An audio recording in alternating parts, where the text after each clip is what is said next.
The best place to hide the truth is in the pages of a book.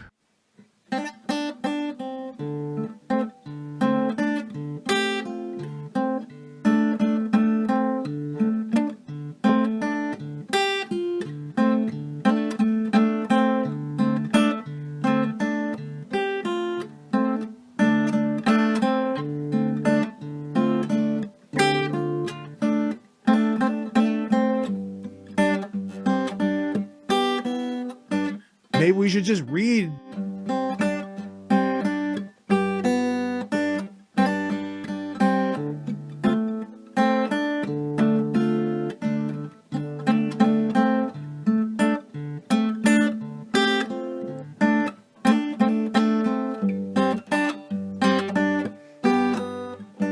Maybe we should just read.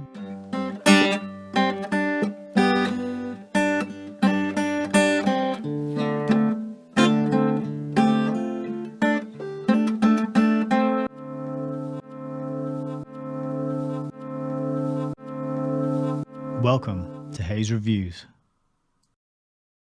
Hello, good evening, welcome. How's it going on out there? What are you up to? How are you doing? Here I am. There are you. We're here. We're back. And we are carrying on tonight with our story of the Rockefeller Foundation by Raymond B. Fosdick. So I hope you can hear me okay, see me okay. Everything loud and clear coming through.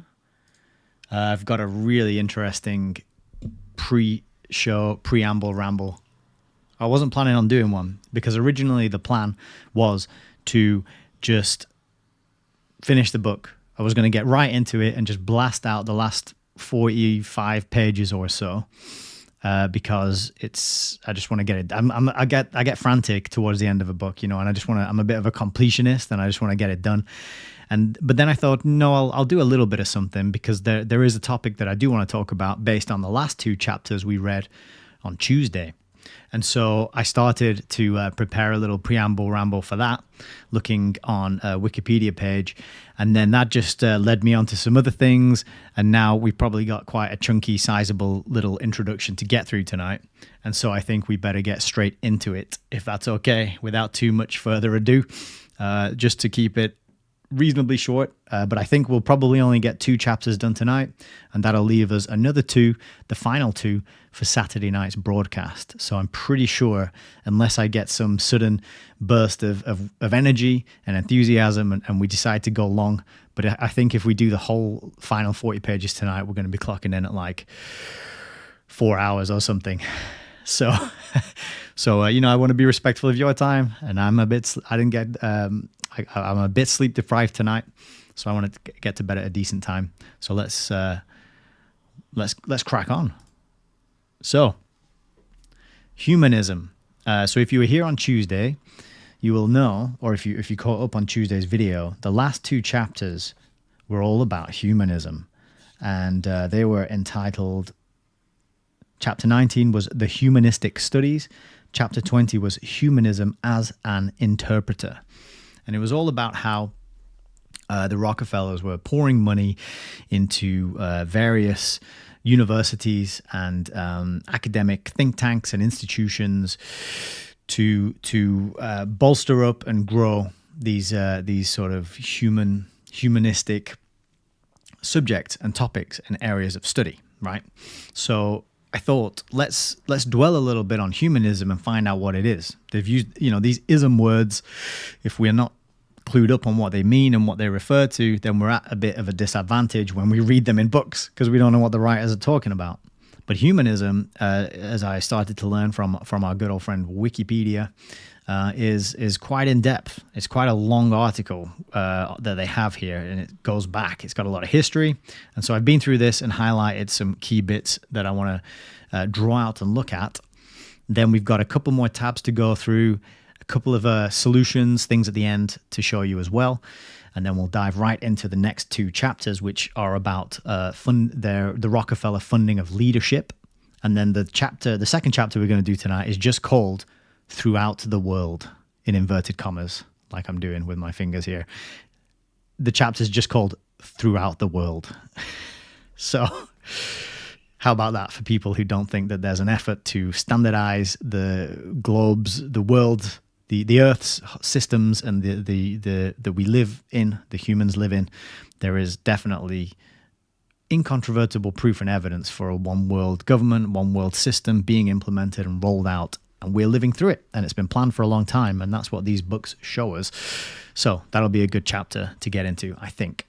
So just before we go in, we have got a good few people in the chat. We got Mindhack, Richard, LJ, Gwen, Frank. Hello, good evening, good afternoon. I hope you're all well, and thank you very much for being here live. It's wonderful to have a live audience out there. So sweet. Let's crack on. So humanism, what is it? Humanism is a philosophical stance that emphasizes the individual and social potential and agency of human beings, whom it considers the starting point for serious moral and philosophical inquiry. So humanism, at its heart, it's kind of, this picture shows it really. It's putting the human being at the center of everything. By the early 20th century, organizations dedicated to humanism flourished in Europe and the United States and have since expanded worldwide. Dun, dun, dun. You know, but I'm sure that worldwide expansion was just totally organic and down to the merits of the worldview and the ideas that are underpinning and constitute this ism called humanism. It's probably that, isn't it? It couldn't be that, you know, some organization with a massive amount of influence and money is funding people to push this worldwide. No, that couldn't be the case, could it? Oh, wait a second. Yeah, this Rockefeller book. So starting in the 20th century, humanist movements are typically non-religious and aligned with secularism. Most frequently, humanism refers to a non-theistic view centered on human agency and a reliance on science and reason.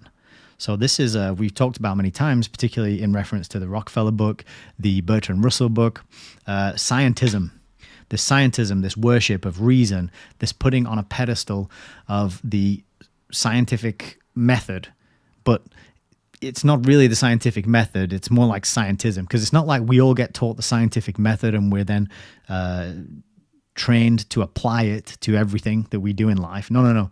Instead, what we are taught is to believe and trust in the men with the white lab coats and these scientific things that you can't really understand, or all this magic, scientific wizardry that goes on in laboratories, and they've got pipettes and conical flasks, and they do, and you know, safety goggles. Obviously, you got to have safety goggles, but and clipboards, you know, these kind of things, Bunsen burners. They were a lot of fun to play with at school, weren't they? We got to believe in it and trust in it and have faith in it. And so it's replaced, it's taken the place where once there was a belief and a trust in faith in a higher power, perhaps, or, you know, in the spirit world in general, depending on what kind of flavor of religious person you had some sort of spirituality which looked to the spiritual realm, the spiritual dimension, and kind of acknowledged that human beings are spiritual beings as well as physical. We have the physical body, but we have a spiritual component as well, the soul. We have the mind also. And this view, this humanistic worldview, secularism, is kind of, it's amputating it's kind of amputating the spiritual dimension to the human experience and chucking it in the bin. Or just not talking about it, I suppose, because you can't really chuck it in the bin. They just don't mention it. But this Wikipedia page is incredibly biased and misleading, in my opinion, and we'll get to why as we work through it.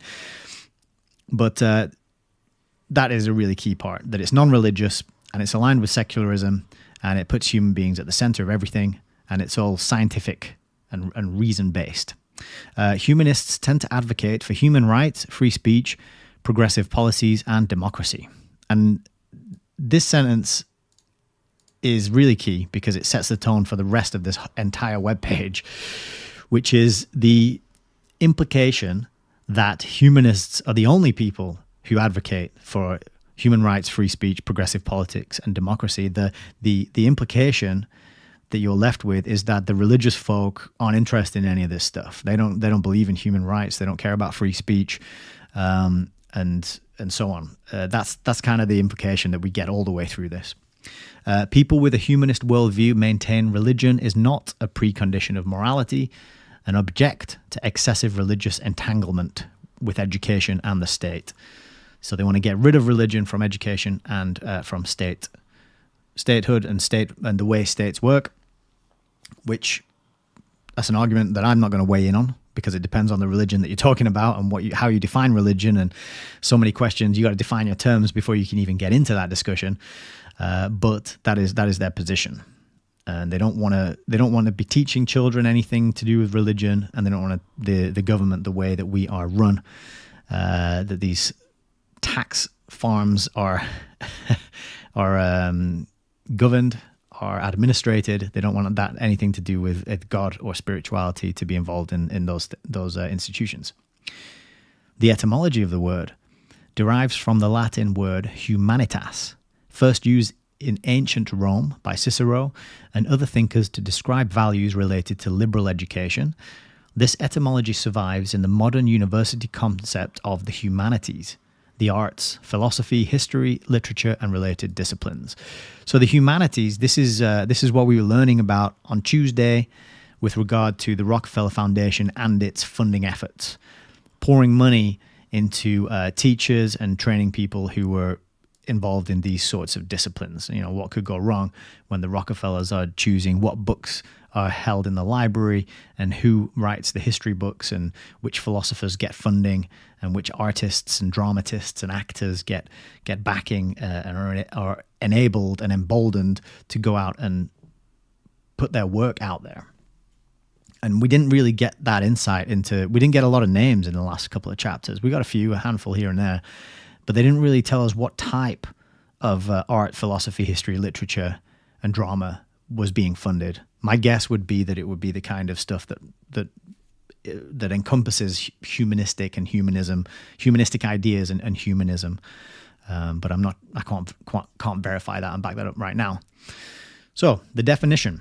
So remember, just let me go back here. Remember that this idea has expanded worldwide, presumably on the merits of it being so watertight and irrefutable and hard to ignore and appealing to the most amount of people because it's so true and based in fact and backed up by evidence. That must be why it's expanding and spreading worldwide, yeah? Well, maybe not, because in this section for the definition, it says there's no single widely accepted definition of humanism. So firstly, it begs the question, how can something that doesn't have a widely accepted single definition spread worldwide? Okay. What exactly is spreading worldwide if you can't agree on a definition for the thing that's supposedly spreading worldwide? I don't know. It doesn't really answer that. And then, so the article then tells us a lot of names of humanistic thinkers. H.J. Blackman argued humanism is a concept focusing on improving humanity's social conditions by increasing the autonomy and dignity of all humans. So it's got that inclusive vibe to it. And, I highlighted all in green because, is it all? Is it all of them? The criminals, the murderers, the rapists, the children enthusiasts, all these degenerate and criminal and likely to do horrific things, are they all included as well? That's the question. Yes, all humans, we are all equally valuable no matter what we're into and what our worldview is. And it actually says that further down as well. So Janine D. Fowler said the definition of humanism should include a rejection of divinity. So they're overtly and outright saying, nope, no God, no angels, no nothing beyond this 3D experience that we are living in. She also noted there is a lack of shared belief system or doctrine, but in general, humanists aim for happiness and self-fulfillment. So there's no single widely accepted definition. There is no belief system and there is no doctrine, but in general, we just want people to be happy and self-fulfilled. Yep. Now, can you see a problem with this yet? I can, because some people are happy when they're murdering people. Some people, all they want to do is build a throne for themselves out of body parts that they've chopped off people. And I know that's a really disgusting, brutal image to think of, but those people exist. And if they are pursuing happiness and self-fulfillment, then that's humanism, according to this definition and that doesn't exist. So you can see it's a very wishy-washy thing. It's not concrete. It's not backed up with logic and argumentation and a clear anything, really.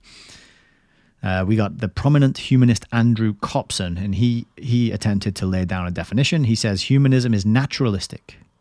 He said it's science and free. He said that science and free inquiry will help us comprehend more about the universe. So it's very much based in science and reason and rationality. Humanists place importance on the pursuit of a self-defined, meaningful, and happy life. So you get to pick what will make you, what will provide you a meaningful and happy life. So that could be computer games. It could be chopping part. It could be giving yourself lots of tattoos all over your face. It could be hunting and poaching animals in the wild. I don't know. It could be all manner. It could be anything you want it to be. It could be playing board games. It could just be sitting on a chair and watching paint dry. But as long as you define what gives you meaning and what makes you a happy life, then that's humanism. And it's also moral. So work that one out. Morality is a way for humans to improve their lives, but according to what metric and according to what definition, and again, who gets to decide? Because if you're just saying every single human being who exists gets to decide for themselves, then that's actually relativism, right? You're going into this realm of, well, you pick. And if you get to pick what's right for you and your own truth, that means there's no objective truth. We're living in a subjective, relativistic paradigm.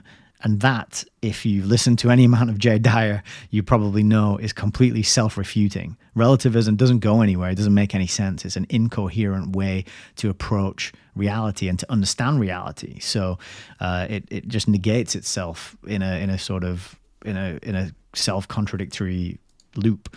But this is kind of what is at the heart and at the root of humanism. But the International Humanist and Ethical Union, they say that humanism is a democratic and ethical life stance which affirms that human beings have the right and responsibility to give meaning and shape to their own lives. So again, more of the you decide what meaning is and you decide what makes you happy and pursue that, and you have the right and the responsibility to do that. But the right, where does the right come from? Do you give it to yourself? Is it given to you? These kind of questions, they're not addressed, and they're not included in this humanistic worldview. So, don't think too hard about it. It says it is not theistic and it does not accept supernatural views of reality. So it's one thing that people do seem to agree on is that it doesn't involve any kind of God or spiritual aspect or supernatural aspect to reality. Okay, so a little bit about the history, and there's a lot in this section about the history. But let's skip down to the Enlightenment, and this goes back to ancient Greek philosophy, pre-Socratic philosophers. So it's been around a while. I skipped over that bit. I skipped over the Renaissance. I'm not that interested in those two areas, nor do I know much about them. But I went to the Enlightenment, where it says that during the Age of Enlightenment, humanistic ideas resurfaced, this time further from religion and classical literature. Science and intellectualism advanced. So again, this is the implication that it was due to humanism that science and intellectualism advanced. Science and that's just implied that it's automatically a good thing, right? Humanists argued that rationality could replace deism as the means with which to understand the world. So that's a really critical, fundamental shift, where no longer do you pray to God and ask for forgiveness and ask for guidance and thank him for your blessings, or thank her or whatever God you might pray to. No longer is there a sort of spiritual entity or other worldly paranormal being that you can pray to and appeal to and interact with, who shapes your life and has an impact and influence. Nope. Now it's just man, humans. We're at the top. There's nothing beyond us. We have all the agency and the power, and we're at the center of it all. Humanistic values such as tolerance and opposition to slavery started to take shape. So again, telling us that, it was down to humanism that people started questioning slavery, and only the humanists pointed out that wasn't such a good thing to do, and maybe we shouldn't be doing it. And some thinkers rejected theism and atheism, deism, and hostility to organized religion were formed. So this is a huge event in our history and a massive transition during the Enlightenment. The abstract conception of humanity started forming as well in the Enlightenment. So this was kind of hard for me to wrap my head around, but I think I kind of thought of what it says to me is when you're thinking of man as an abstract thing, then you're thinking of human beings as not living beings with souls that are important because they exist and we're endowed with the creative spark of, the divine creator. It's like, it's just an abstract thing that you can kind of play with and imagine, and it's sort of it's removed from reality like another step by coming up with this, by labeling humanity as an abstract conception. I should probably, as you figured out, I'm not very well versed in talking about these kind of things. I'm kind of a I don't know what I'd describe myself as. I'm just learning this and talking about it and reacting to it as just an untrained average Joe, really. But so that's that bit. The abstract conception of humanity. To me, it sounded like a sort of step away from recognizing the inherent God-given rights and abilities and qualities of individual humans, right? Crossan also argues that enlightenment, so Crossan is another scholar who's humanist, J. Brent Crossan. He argues that enlightenment, especially in Britain, produced not only a notion of universal man, but also gave birth to pseudo-scientific ideas such as those about differences between races that shaped European history. So this is getting into this idea that everyone's the same, no matter where you come from, no matter where you were born, what culture, what continent. Nothing about your background matters because actually you're all exactly the same. You're all ants in an ant colony, in other words.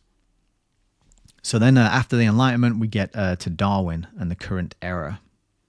And as you know, we've talked about Darwin quite a bit, especially in the discussions about this Rockefeller book. Darwin's highly questionable theory of evolution, or specifically macroevolution, is the part of it that's very problematic, but is a worldview that is harnessed and then pushed everywhere by all sorts of different people, by the Huxleys in particular, and Darwin and his kind of adherence to this worldview that he's credited with. And also remembering that the subtitle to The Origin of Species is the preservation of the favored races.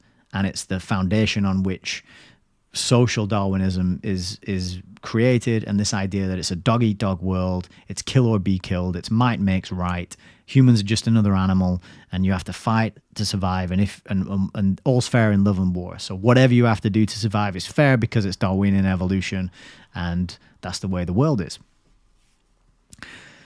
Advances in science, so carrying on with the Darwin era, advances in science and philosophy provided scholars with further alternatives to religious belief. So they're coming up with more alternatives to being religious and believing in God. Charles Darwin's theory of natural selection offered naturalists an explanation for the plurality of species.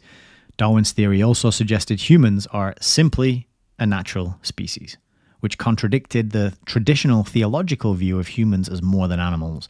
So are you an animal? Are you comfortable with being labeled just a monkey with a smartphone?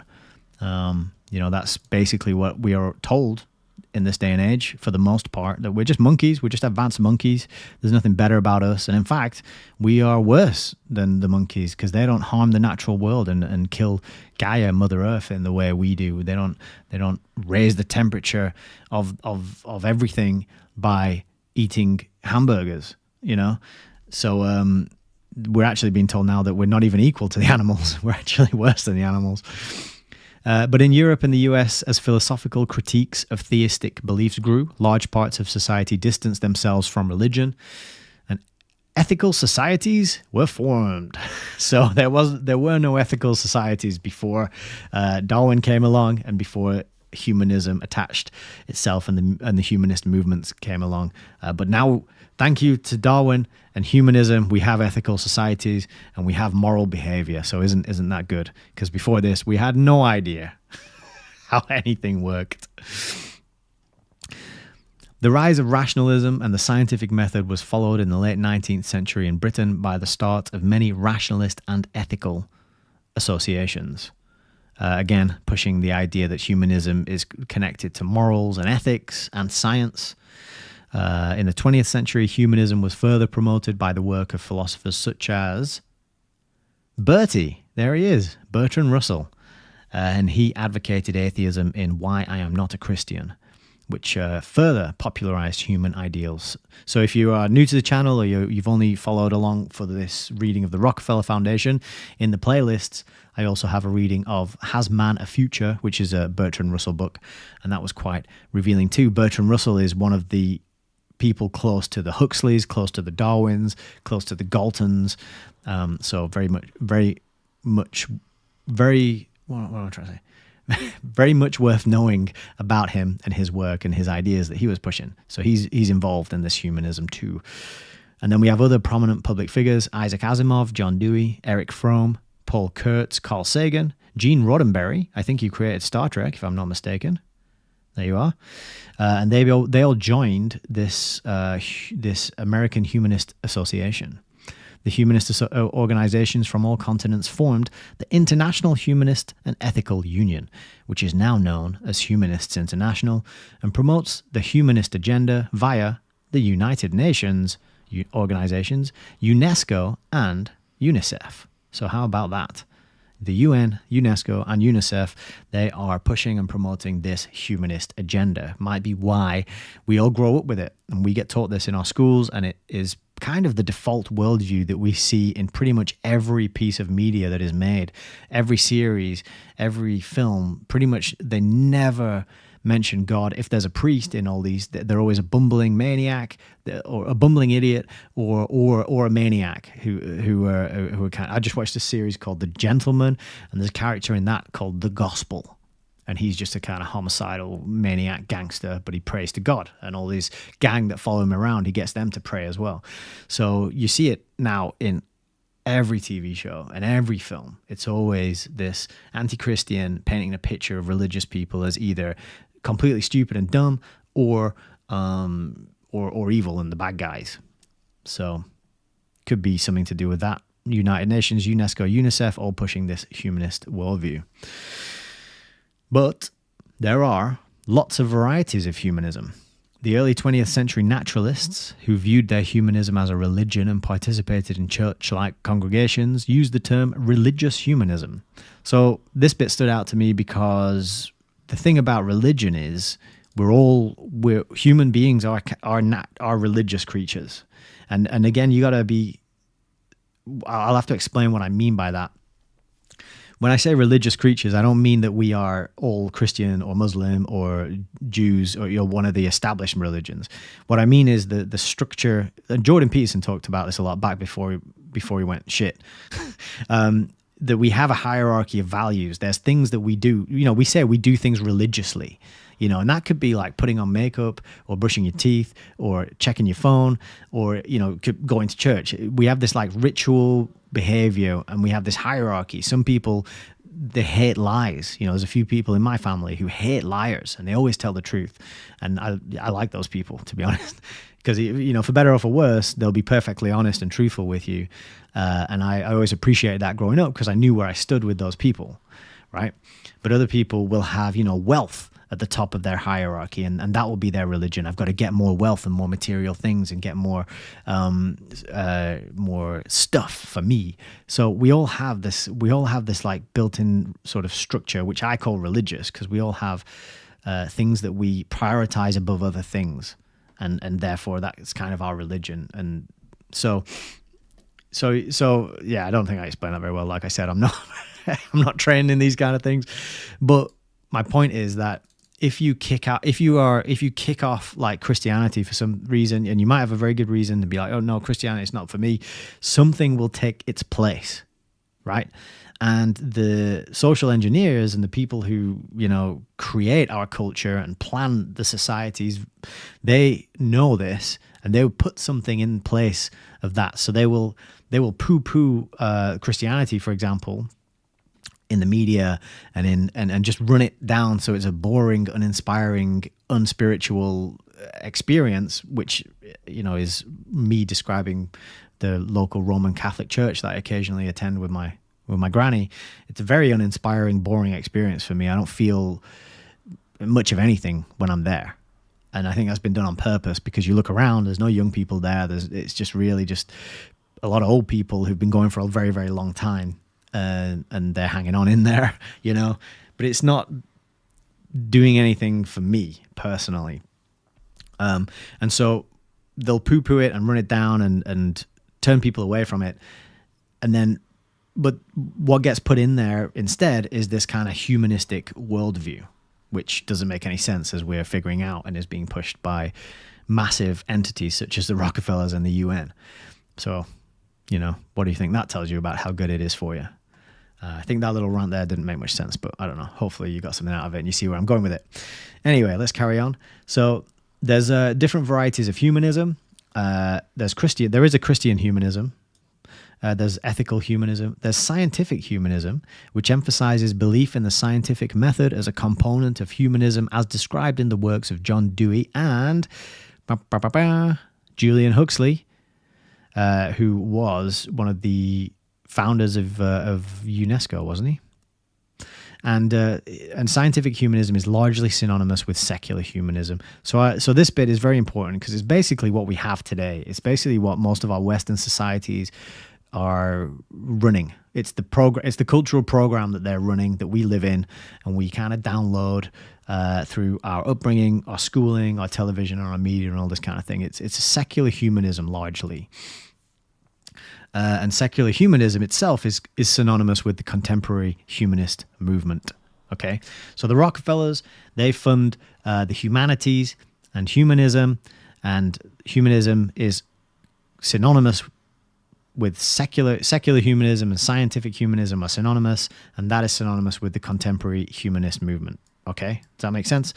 The humanists exist today. There's an international group who call themselves the International Humanist Group, or whatever it was. Humanists International. They are being promoted and using the vehicle of the UN, UNESCO, and UNICEF to get their worldview out there, and that is the contemporary movement that we have. Digital humanism, this was an interesting one. This is an emerging philosophical and ethical framework that seeks to preserve and promote human values, dignity, and well-being in the context of rapid technological advancements, particularly in the digital realm. So that's probably one to watch out for, but it probably won't make it probably won't make sense, just like none of the other flavors of humanism make sense. But anyway, the philosophy. So we've got a little bit about Immanuel Kant. He supported the idea of the moral autonomy of the individual. So what does that mean? What is the moral autonomy of an individual? That sounds to me like you get to decide what's right and wrong. That sounds to me like relativism, So is that a good thing for society? I mean, I think we've pretty much got that. Most people will just be like, well, my truth and your truth, and you decide what's right for you, and I'll decide what's right for me. And so that sounds to me like what moral autonomy is, unless anyone's got another idea and I'm misreading that. It sounds like relativism. According to Kant, morality is the product of the way humans live, and not a set of fixed values. So again, it sounds like it's something you do and decide for yourself, not something that is objective and exists outside of you and that you are beholden to live according to. Instead of a universal ethic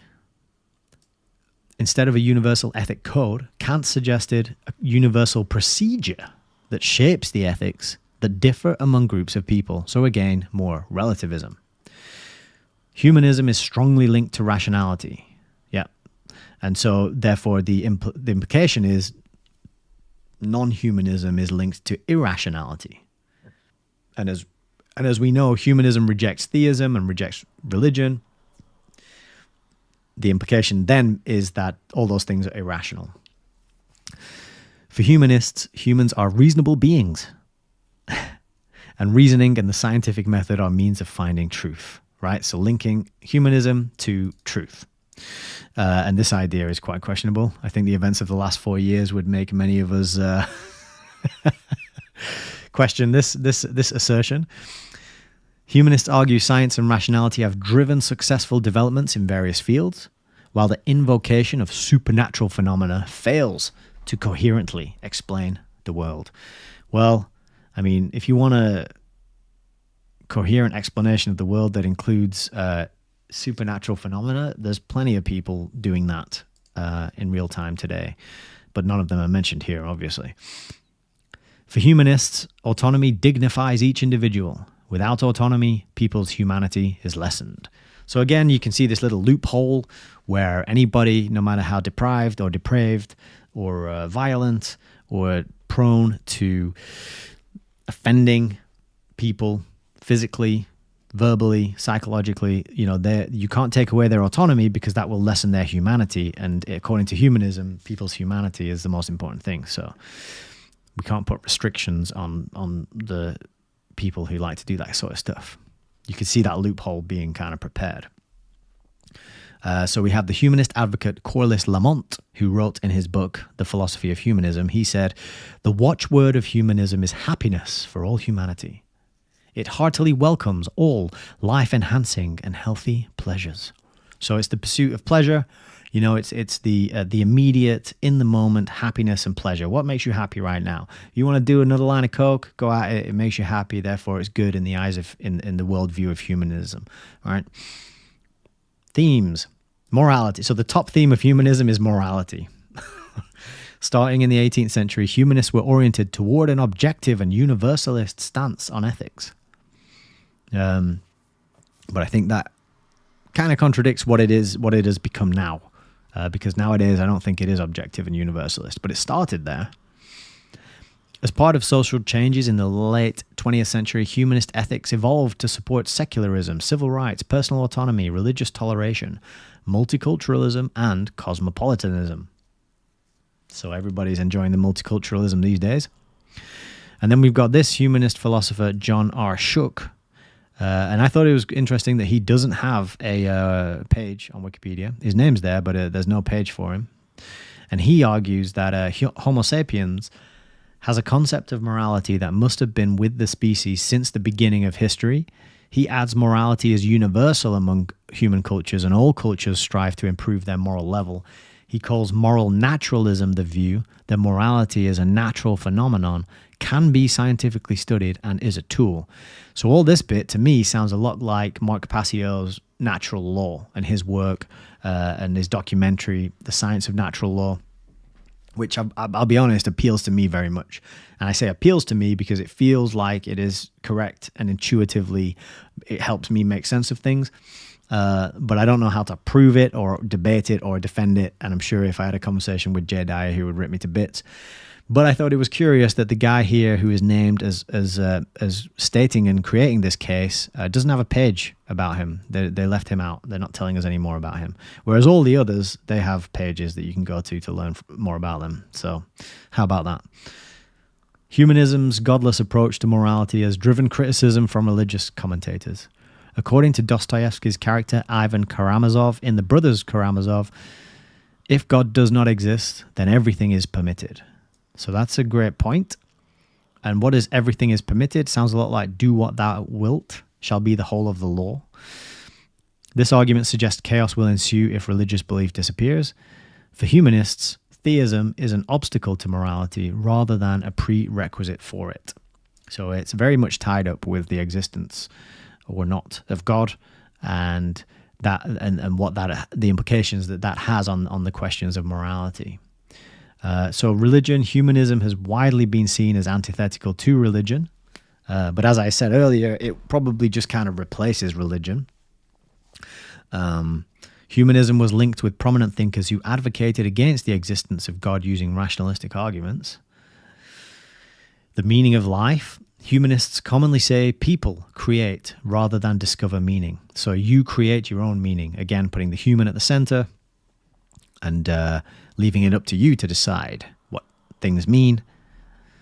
Camus thus highlights the importance of personal agency and self-determination that lie at the center of humanism.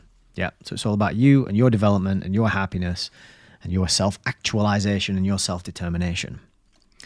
Humanist Professor Anthony B. Pinn is advocating for a non-theistic, humanistic religion inspired by African cultures. I mean, I don't know much about African cultures, but do they not believe in spirits and gods? But he wants to have a non-theistic, humanistic religion inspired by African cultures with rituals and ceremonies. So keep an eye out for that one. In public life, politics, the hallmark of contemporary humanism in politics is the demand for secularism. Philosopher Alan Hauer said, secularism delivers fair treatment to all citizens on a nation state since all are treated without discrimination. I mean, is that true? Does that happen?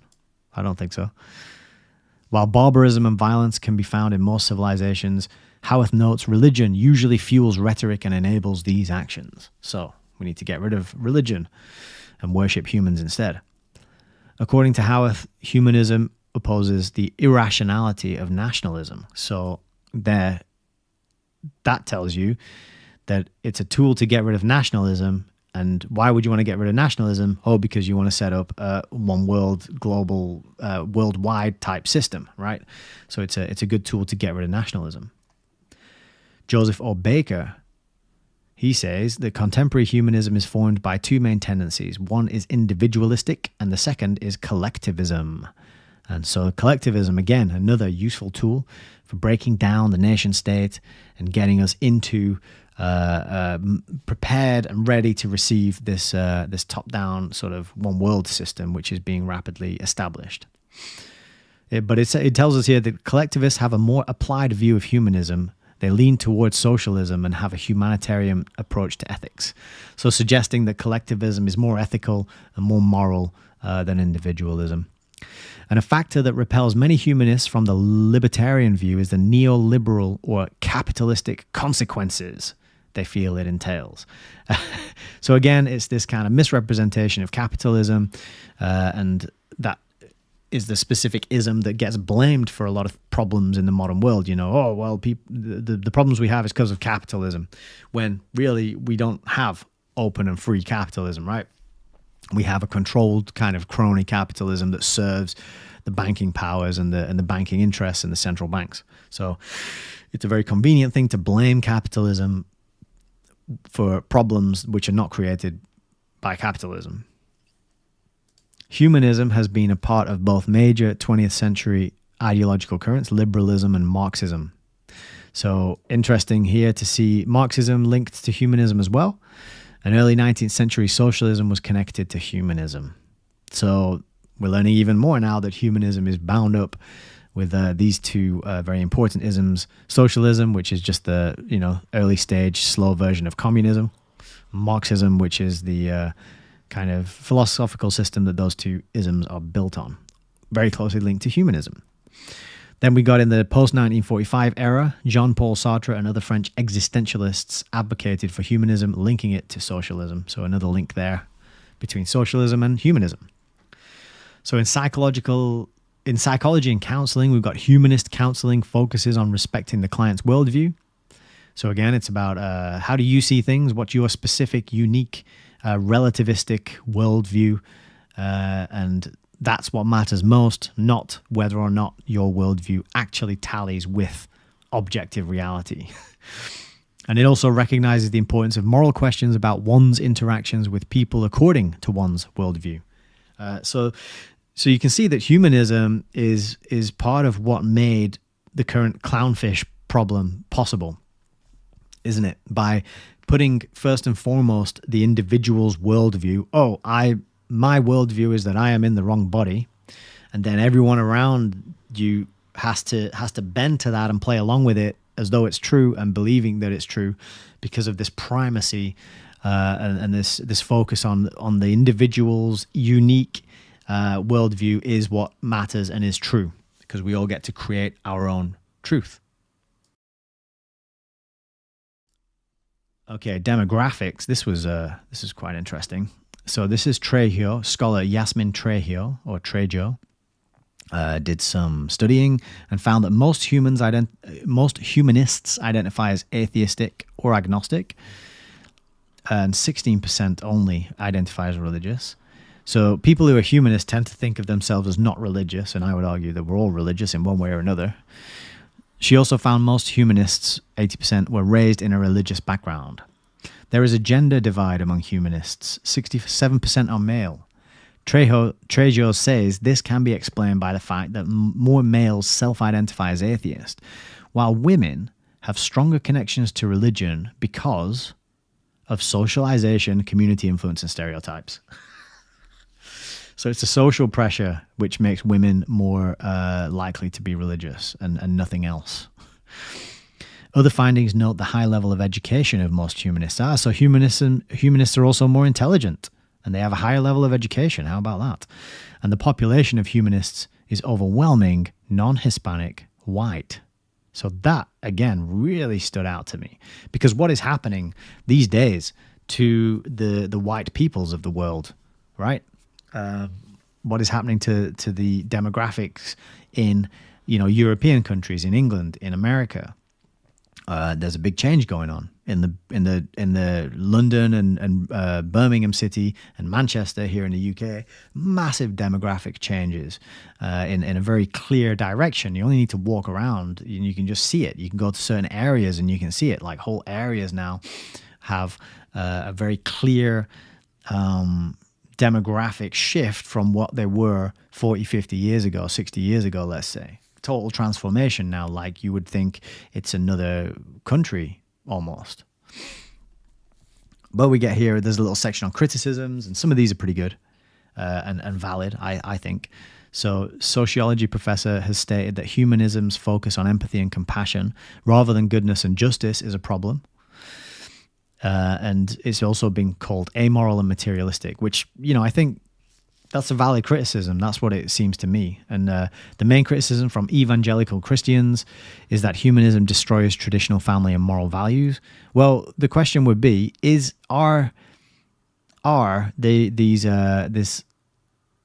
overwhelming white population of humanists, are they experiencing a destruction of traditional family and moral values at the moment?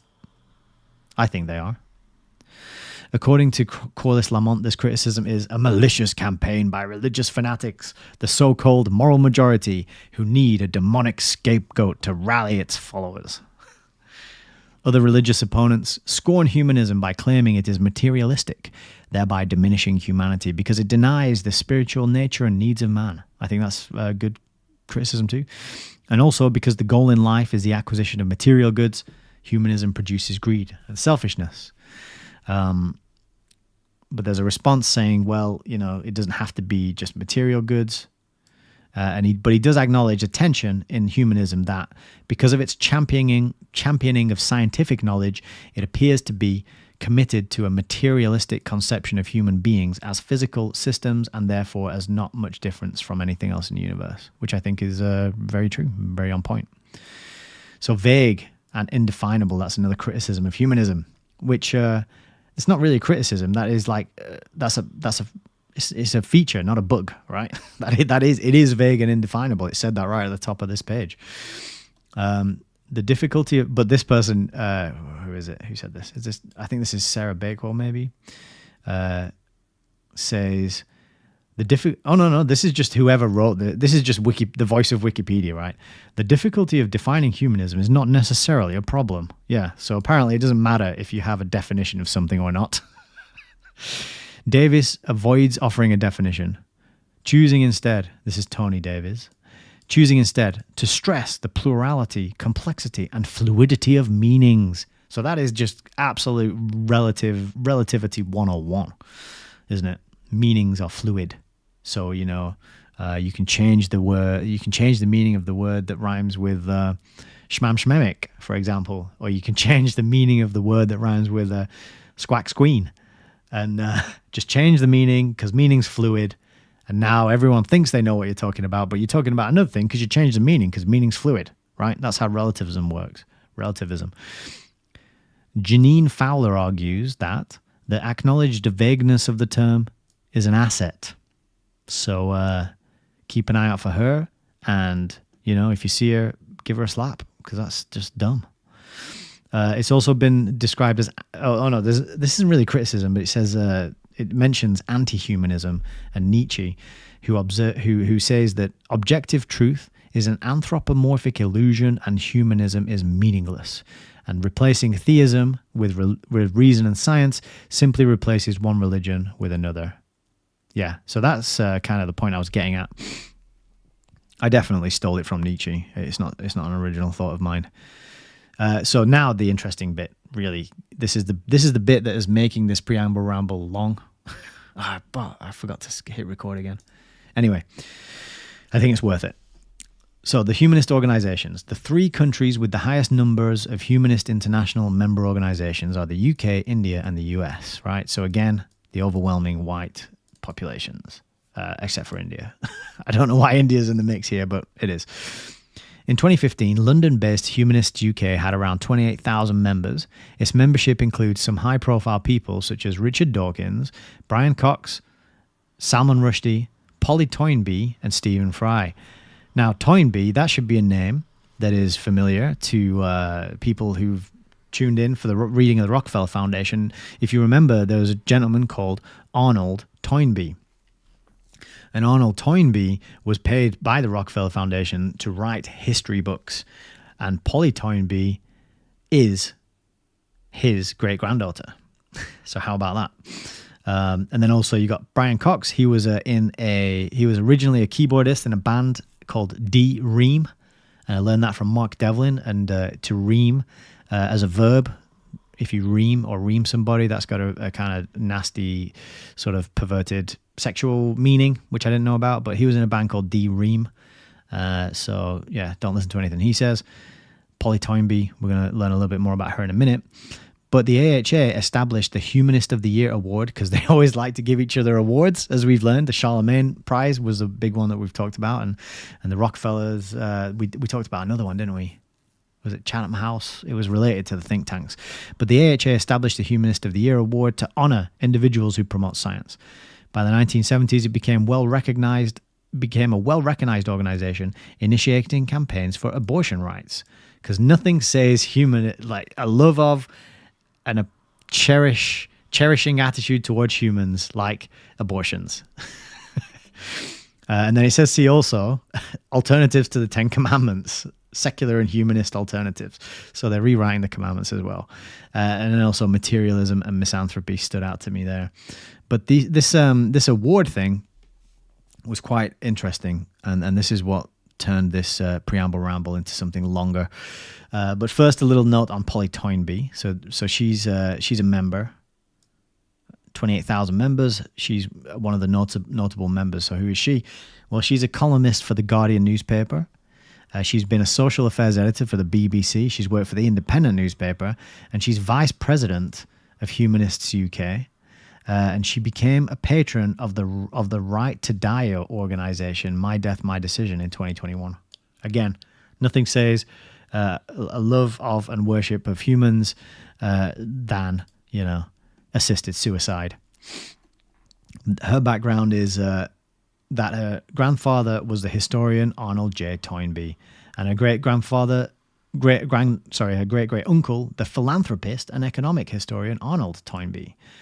So I'm not sure which one of those is the one.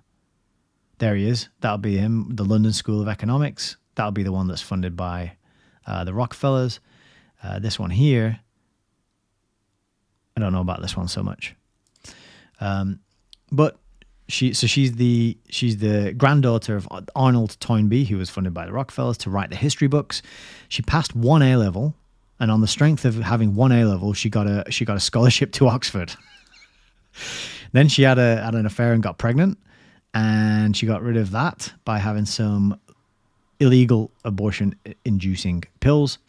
And there's a confusing bit here. It says, despite pressure from the father's family and having visited his student sister, who was the mother of the infant Boris Johnson in Oxford, they decided to separate, and she took illegal abortion-inducing pills.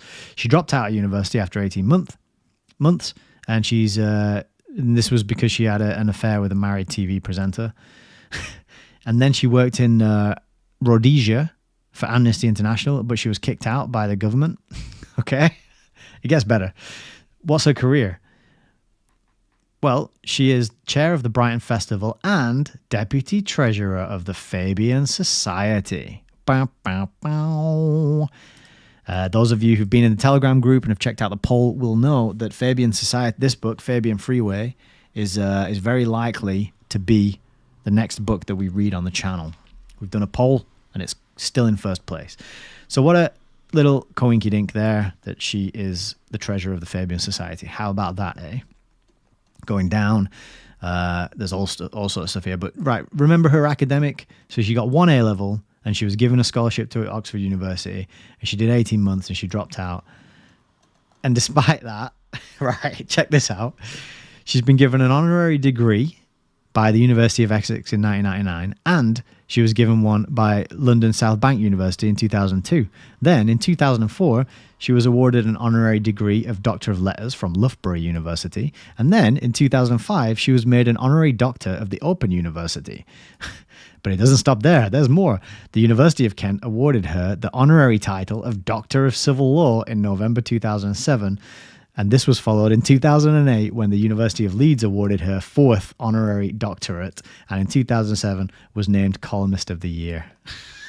So on the strength of 1 A-level, this woman now has like, I don't know how many letters after her name. But isn't that just unbelievable? Check that out. Just fantastic. So that is what you get if you are on the inside and part of the club. See? Polly Toynbee.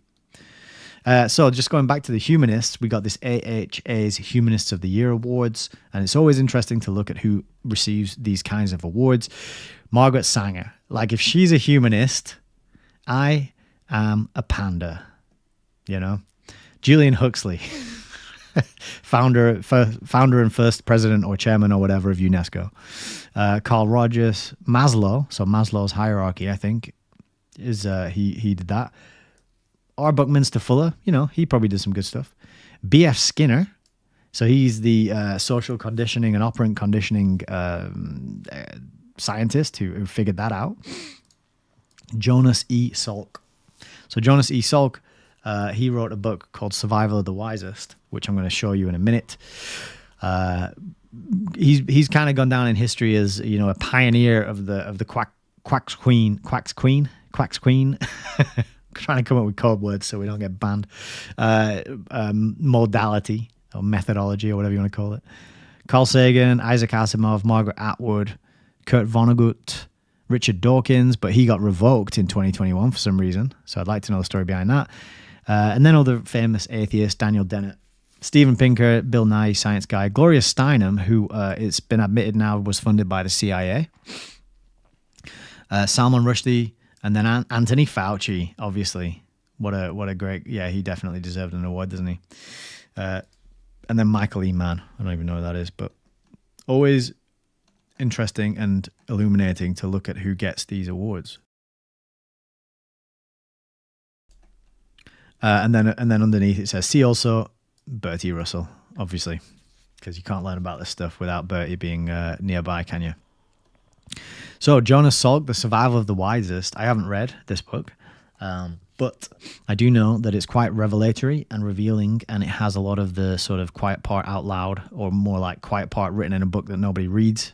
Back when a time when they thought they would never, you know, nobody would read this book, so I can just write it all down.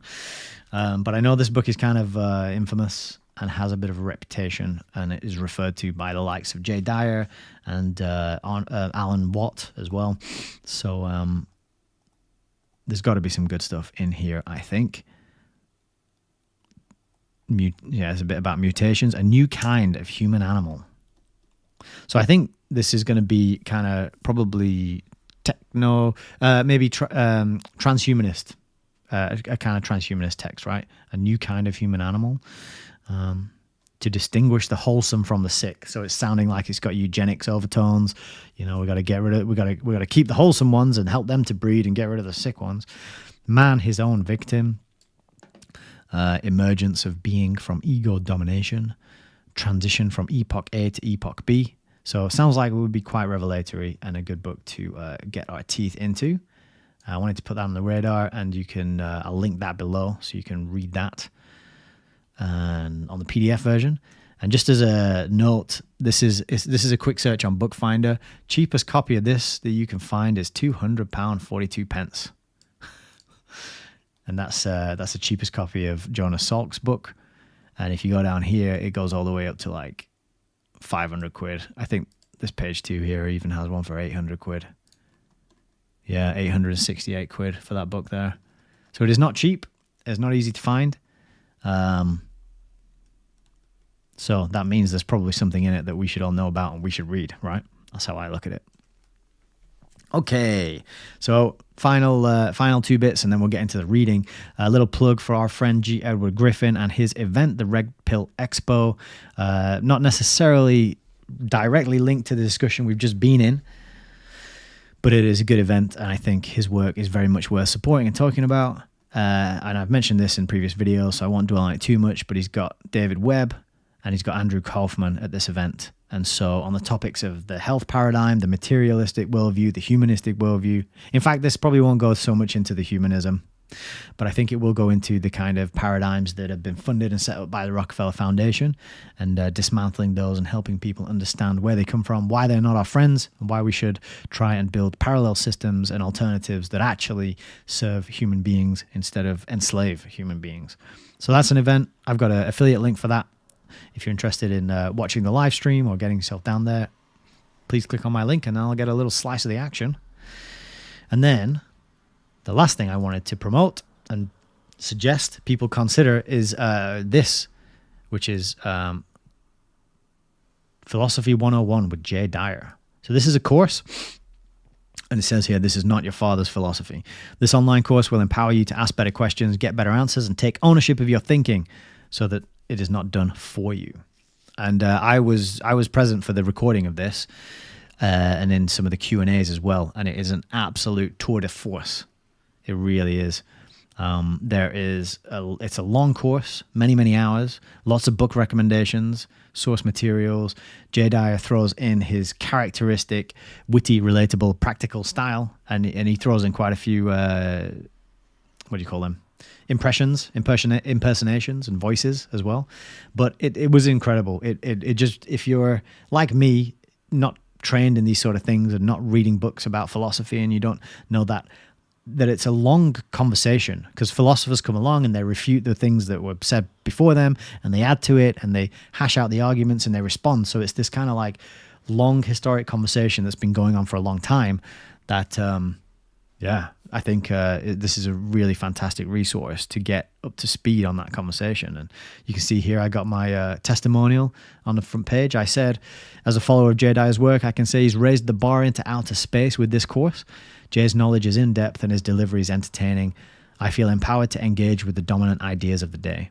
So all that spiel that I just did on humanism is largely based on what I've managed to glean from people like Jay Dyer. And again, caveat, I'm not an expert in all these sorts of things. I'm very much a layman trying to understand. But it's a great course. 12 lectures and 12 pre-recorded Q&A sessions. So yeah, you can click the I'm ready link, get in there, grab it. Pricey, but worth it. I don't think you'll get a better education in philosophy for such a low cost anywhere else. You know, you could do college courses, university courses. They're not going to give you what he gives you. So consider that. And if you're interested in that, I also have an affiliate for that too, because, it's all about learning. It's all about getting ourselves fact up, as they like to say on Grand Theft World and on Liberty Radio. So there you are. Have that. Right. Let's go back to the headcam and we get ourselves prepared for tonight's reading. That was a long intro, but hopefully that was worth it and useful. I was blown away when I found that Toynbee woman, and we've been talking about Toynbee in this book, and then I found her, Turns out she's the chairman of the Fabian Society, which is what the next book's probably we're going to read is going to be about. I was just like, this is crazy. Just so that's why I wanted to do all that, because I couldn't believe it when I was going through it and those links popped up. I was just sort of like, holy shit. So yeah, that's why we've got a long preamble tonight. So I do hope something was useful in there. Holy moly, you guys have been active in the chat. There's no way I can catch up on all of this stuff. So I'm just going to say thank you for having such an active discussion. That is lovely to see. And I hope you're all having fun and being excellent to each other and learning. And because, everyone we meet and everyone we talk to has something that we don't know and is an opportunity for us to learn, right? So I hope you're all having fun. And thank you again for being here. All right, cool. I think that is it for my preamble introduction ramble tonight.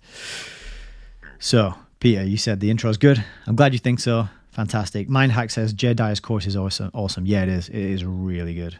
E. Kayeki, hello. You said it's a great course as well. Yeah, it is. It is very good. And looks like Mindhack and Peter found something to agree on, so that's good.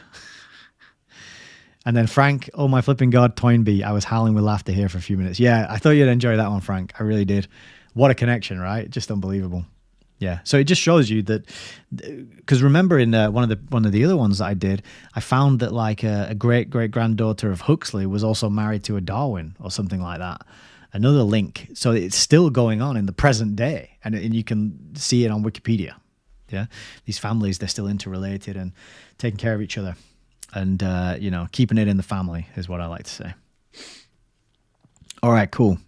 Awaken your mind. The old preamble ramble. Yeah, there you go. All right, let's get down into it. Let's get into the book. So, the two chapters, I'm not sure if the titles of these two chapters are deliberately connected, right? Because we've got chapter 21, which we'll do next, which is investment in leadership. And then chapter 22, as I said at the beginning, is just called Around the World, Throughout the World. So I don't know if these are supposed to be like, the same chapter. Investment in leadership throughout the world is kind of the way I read it. But it's an odd way to name chapters, isn't it? But I'm kind of expecting that investment in leadership this chapter is going to set us up for the following one. And we're going to find out that, they've been penetrating cabinets since Klaus was a little nappy-wearing baby. He probably looked the same as a baby, didn't he? Just less wrinkly. Same hairstyle, I would have thought. All right. Chapter 21, Investment in Leadership. Wycliffe Rose used to say that he was primarily interested in backing brains. Since 1914, when the system was initiated, the award of fellowships on an international basis has constituted in the Rockefeller Foundation the most important single device for the training of competent personnel for intellectual leadership.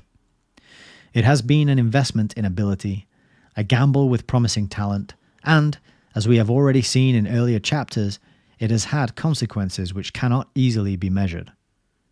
A fellowship is in one sense an uncontrolled experiment.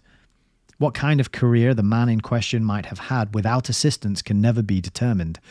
Thus, it would be wholly unwarranted to attribute to the fellowship itself the notable record made by many hundreds of Rockefeller Foundation fellows.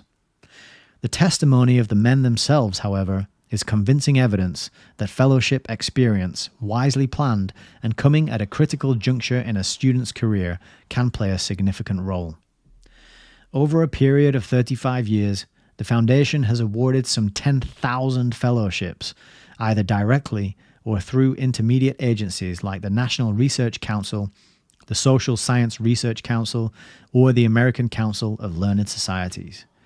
The total cost of all these separate fellowships has approximated $28 million, and the trustees of the Foundation have repeatedly affirmed their belief that funds thus placed behind intellectual capacity and imagination are never misspent. 10,000 fellowships. The 10,000 fellows have come from approximately 75 different countries and have represented many races, languages, backgrounds, and branches of scholarship. Their fellowships have enabled them to obtain, insofar as it has been humanly possible to devise it, the best training open to them anywhere in the world at the time when the training was most useful. As a group, although scattered around the globe, they have had a common experience. Spiritually, if not linguistically, they speak a common language. Although not the primary purpose of the fellowship program, one of its important byproducts has been its tangible contribution towards keeping the high roads of the world open to the transportation of ideas. Today, the Rockefeller Fellows occupy positions of importance and distinction in nearly every country in the world. That's a tab, if I ever saw one. So there he's saying right there, they're funding people and they are occupying positions of importance and distinction in nearly every country in the world. So probably every country except North Korea, I would think. There we go. Stick another tab in there so we can find that again. That's quite an admission from old Fosdick. They are on university faculties, in medical schools, in research institutes and laboratories. They are carrying on significant and productive work in wide fields of knowledge, from sanitary engineering to Shakespearean scholarship. Some of them, indeed, have gained outstanding recognition. 14 have been awarded the Nobel Prize. Others hold or have held strategic governmental positions or have found opportunities for creative careers in fields like journalism, drama, and radio. The total results of the program in terms of intellectual leadership and constructive achievement have been gratifying beyond anything that was contemplated when the fellowship system was inaugurated. In general, the fellowships supported by the Foundation have been limited to those students who have not only finished their graduate work, but have, in addition, proved their capacity for productive scholarship through several years of experience in their chosen fields. The application does not come from the candidate himself, but from his superior, who has had an opportunity to gauge his work. One of the usual conditions of the fellowship is the assurance that a post will be waiting for the candidate in his own country upon his return. In other words, the Foundation has tried to guard against the danger of allowing the fellowship experience to expatriate the fellow. While he holds a fellowship, the student works and studies in whatever country and in whatever institution is best fitted to his needs. In the years when war conditions did not prevent it, this resulted in a migration of students across frontiers not unlike that, perhaps, which characterized the Middle Ages, but on a much broader geographical scale. The crisscrossing lines of this globe-wide movement of scholars form an involved and intricate pattern. French and German students worked at the School of Biochemistry at Cambridge University, while British students went to the Pasteur Institute in Paris or the Technical Institute at Zurich. American scholars worked in the laboratories of the University of Sheffield and the Karolinska Institute of Sweden, while European scholars came to the California Institute of Technology or the University of Wisconsin. Chinese nurses were trained in midwifery in England and Scotland. French, Romanian, and Bulgarian nurses went to the National School of Nursing in Warsaw, and malariologists from Southeast Asia came to Johns Hopkins or the Istituto Superiore di Sanità in Rome. American and Canadian doctors received specialized training in Edinburgh, London, Paris, Vienna, Berlin, or half a dozen other medical centers. South American agriculturalists studied at Chapingo in Mexico, as well as at Cornell and the University of Minnesota. Japanese, Australian, and Indian students were brought to Europe or the United States. Institutions like the London School of Economics, Niels Bohr's Institute of Theoretical Physics at the University of Copenhagen, the Johns Hopkins Medical School, the National Bureau of Economic Research, Oxford University, to mention only a few out of dozens, became the centers of advanced training for students around the globe. So a couple of key ones there that I noticed is the Pasteur Institute and also Johns Hopkins Medical School, key institutions in the the Big C event. It must again be emphasized that in all this activity, the Foundation had but one aim: to place the student in the institution where he could obtain the best possible training in the work for which he showed definite promise, no matter where the institution was located. In other words, the foundation was not interested in one training center as against another, or in one country as opposed to another. It had no desire to bring students to the United States unless the quality of instruction in a particular American institution offered more than could be obtained elsewhere. Its outlook was truly intentional. Through its offices, it was in close touch with the world of scholarship, and it was guided by no parochial interest. As the work in fellowships developed over the years, it is interesting to note how often the fellows who sat at the feet of the revered masters in the earlier period themselves became the masters to the succeeding generations. For example, Dr. Harvey Cushing, one of the great neurological surgeons of his day, was surgeon-in-chief of the Peter Bent Brigham Hospital in Boston from 1912 to 1932. During that period, 18 Rockefeller fellows studied under him. One of them was Dr. Hugh Cairns of Australia, who at the time of his appointment was assistant surgeon at the London Hospital. Cairns' subsequent brilliant promise on his return from Boston to London justified the foundation in making an appropriation to develop the field of neurosurgery at the London Hospital, and under Cairns' leadership, it became a centre for another generation of neurosurgeons, with Rockefeller Fellows coming from as far away as Australia and Portugal. Dr. Cairns was knighted in 1946 and became Nuffield Professor of Surgery at Oxford, which post he held until his death in 1952. A further illustration relates to Dr. Ernest O. Lawrence, whose work at the Radiation Laboratory of the University of California has been described in an early chapter.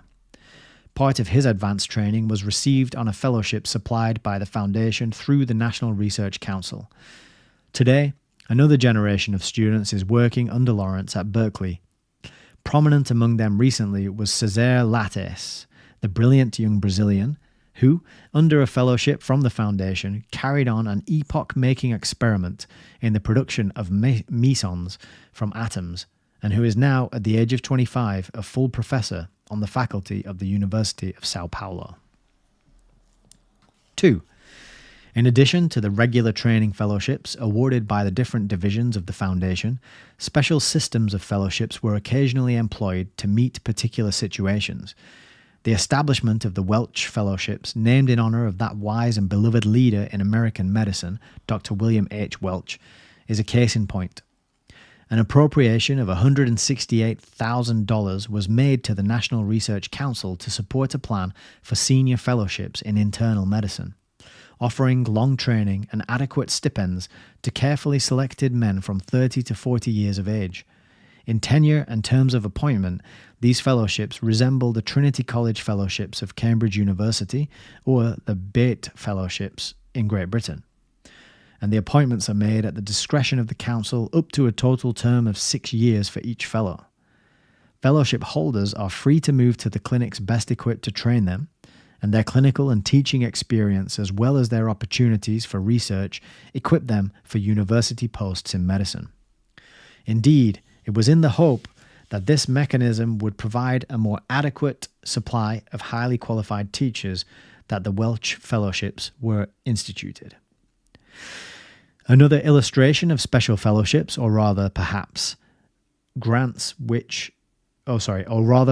fellowships handled by an unusual technique, has to do with the grants which, for over a quarter of a century, the Foundation has made to the British Medical Research Council to enable that organisation to send abroad each year a picked group of British students for advanced training in the medical sciences.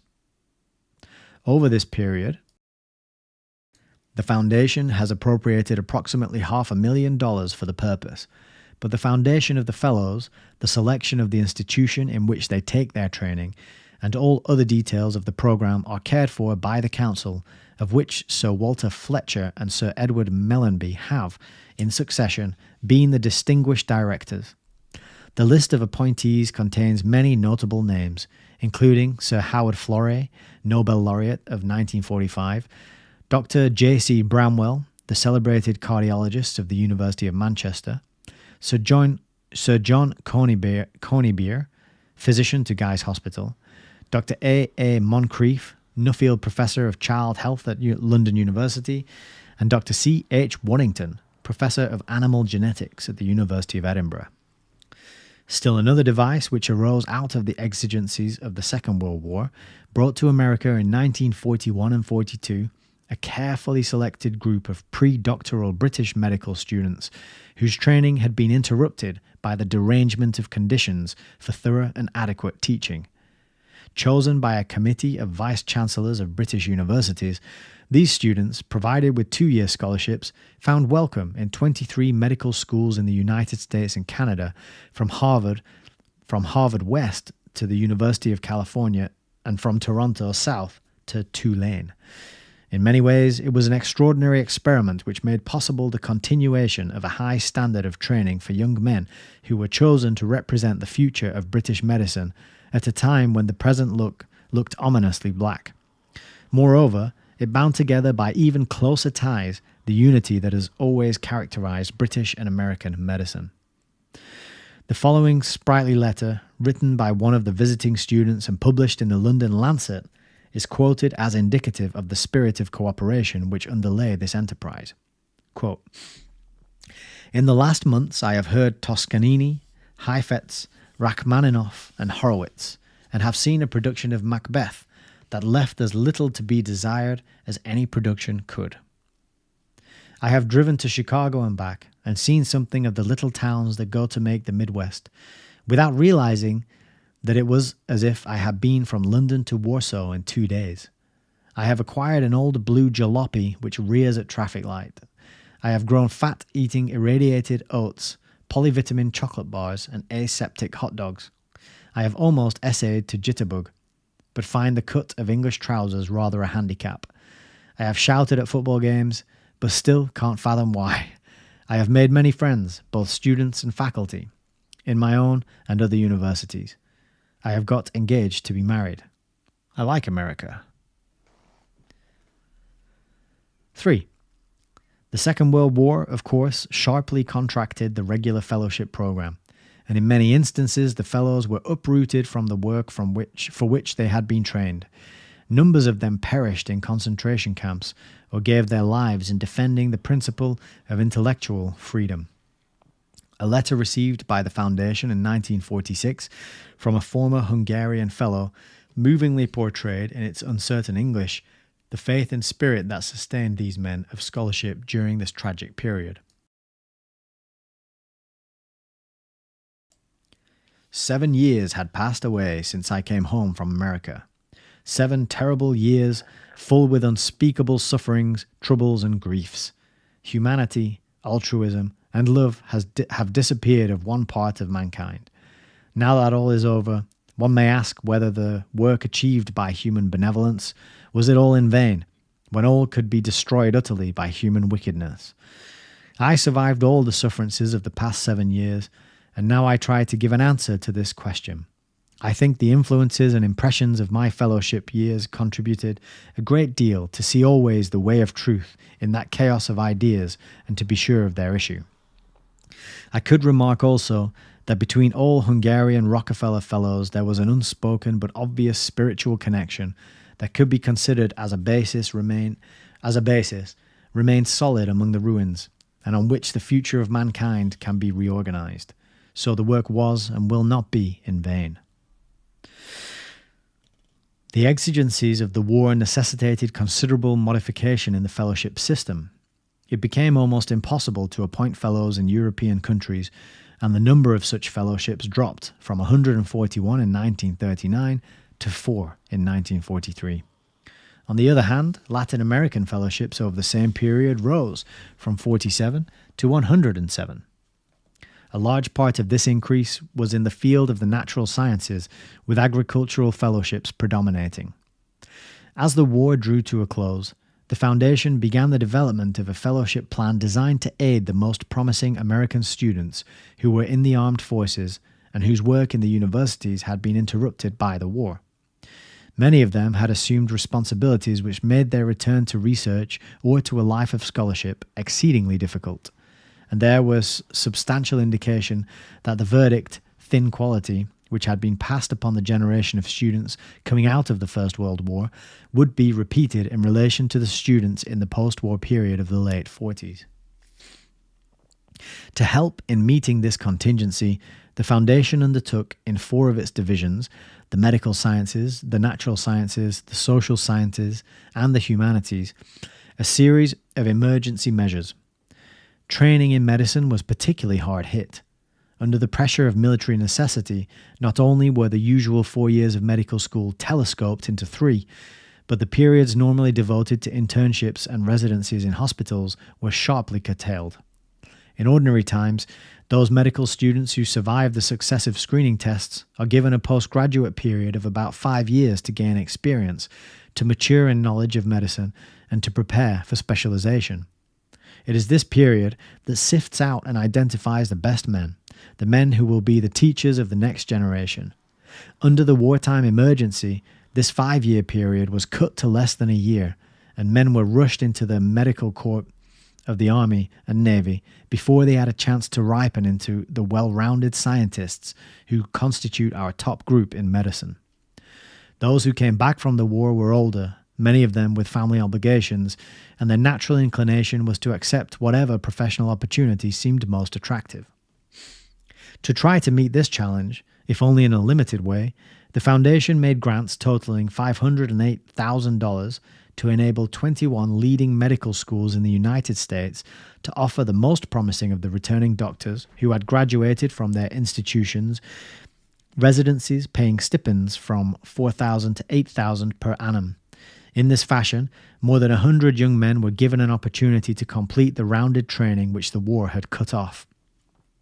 In the field of the natural sciences, many of the students of exceptional promise were not in military service, but had been deferred for work in war laboratories. This was especially true of physicists and mathematicians, and to a lesser extent of chemists, biologists, and engineers. But the men returning to civilian life from the wartime laboratories had had their careers as seriously interrupted as if they had been with the armed forces. Although they had been assigned to work in the fields of science, their duties had in most instances been highly specialized, precluding any opportunity for broad basic training. Many of them had fulfilled most of the requirements for the doctorate when they were called away to these emergency laboratory jobs. Some were just beginning their postgraduate studies and had 2 or 3 more years of training ahead. Without some encouragement, it seemed likely that many, if not most, of these young men would be tempted into the more lucrative fields of engineering and industrial work, and that the universities would be left with scant material from which to select their future teachers of science and leaders of research. To help meet this situation, as far as limited funds could meet it, the Foundation made appropriations of approximately $600,000 to the National Research Council, which provided for 200 pre-doctoral fellowships for a carefully selected group. The war migration of social scientists into government service, civilian and military, was also a movement of generous dimensions. A minority of these students in anthropology, economics, government, administration, sociology, statistics, and related fields worked on scientific tasks, but the majority were in administrative or military posts. Many of them had not finished their postgraduate training when the war interrupted their preparation, and as in medicine and the natural sciences, the question was how these young men could resume their studies and complete their qualifications as teachers and researchers in their special fields. To help to meet this problem, the Foundation made a series of demobilization awards to the Social Science Research Council in a total amount of $400,000. Under these awards, 164 scholars received assistance, of whom 112 were in the pre-doctoral category. The same sort of wartime interruption of training and dispersion of personnel affected linguistics, historians, writers, and other workers in the humanistic field, and the Foundation made appropriations totaling $250,000 to salvage some part of this loss. Unlike this activity, in the other divisions, this special fellowship program was administered directly by the Foundation, but the aim was the same: to find the exceptional person whose failure to return to his chosen career would constitute a permanent loss in the generation ahead.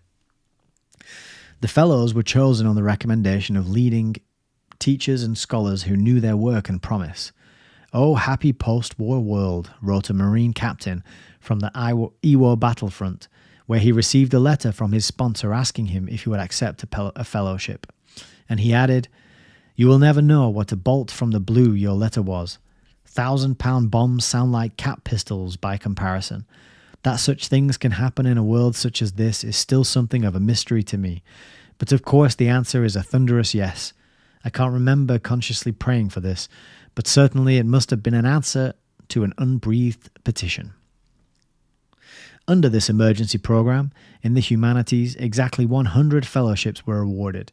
Among the recipients, by way of illustration, were J. Leslie Hodson, the Elizabethan scholar, who was a captain in the Signal Corps, Edwin M. Wright, a Middle Eastern expert who was an army captain, and Frederica de Laguna, an archaeologist attached to the University of Pennsylvania Museum, who was a lieutenant in the Waves. 4. In addition to the fellowships customarily given for postgraduate training, but modified occasionally, as we have seen, to include predoctoral work, the Foundation awarded what were known as special fellowships to mature, outstanding scholars, not as a means of training, but to enable them to obtain, through travel or otherwise, a wider perspective in relation to the work in which they were interested. These special fellowships took many forms, including travel grants and other types of aid, and their terms were adjusted to the circumstances of each individual case.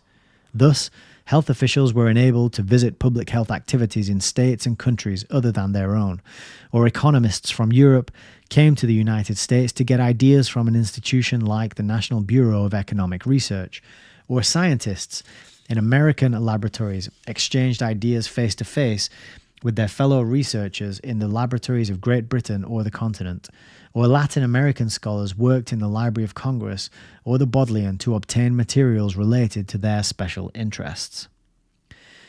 Often the purpose of the special fellowship or grant was not the advantage that might accrue to the particular scholar, but rather the impact of his special knowledge or point of view on his associates in another country.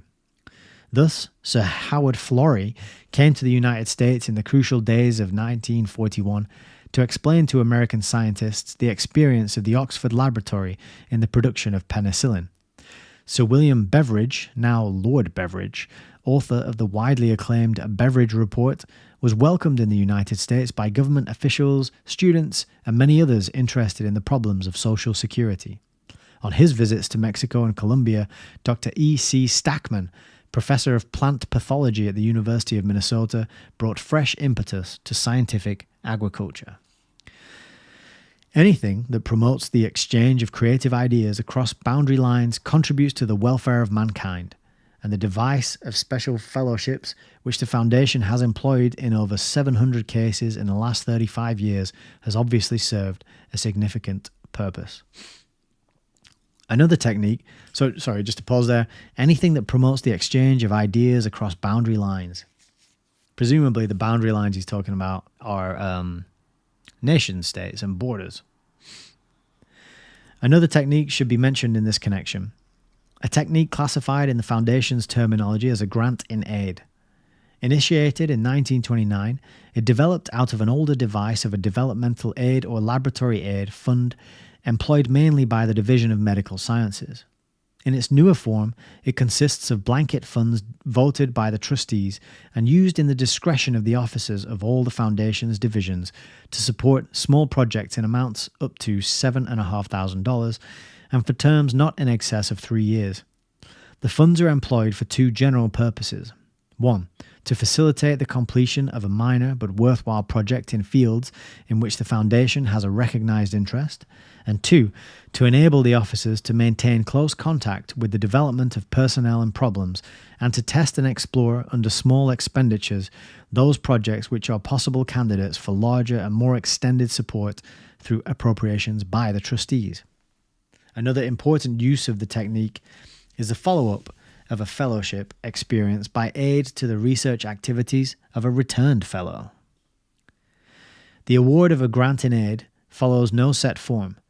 Usually, it is made to an institution or to the department of an institution for the benefit of an individual, and sometimes to an individual either for his own work or for the work of those who are associated with him. The amount granted may be as small as $50. The average is about $3,000. It may be directly applied to salary in order to free a man for some significant research. It may be applied to the salaries of his assistants. It may be devoted to publication or to the purchase of books or apparatus for expendable material or experimental animals. It is, in a real sense, the Foundation's hedge against the evils of bigness, and it has made possible a flexibility that would otherwise be difficult to achieve, as well as a promptness which sometimes is of strategic importance. Although not related to the fellowship device in an organic way, the grant in aid supplements that device, and over the years has proved so useful a tool that the trustees have appropriated sums in excess of $10 million to support it. 5. Another technique, which was not precisely similar to the fellowship device, and is therefore not included in the total figures above given, was the Foundation's work in rescuing refugee scholars from Europe. The displacement of scholars for political and racial reasons began in Germany with the advent of Hitler. Subsequently, this abuse spread to Spain, Italy, Austria, Czechoslovakia, and then country by country, marched with the advancing armies until nearly all the continent of Europe was affected. Thousands of university and research teachers were dismissed, among them some of the most distinguished in the world.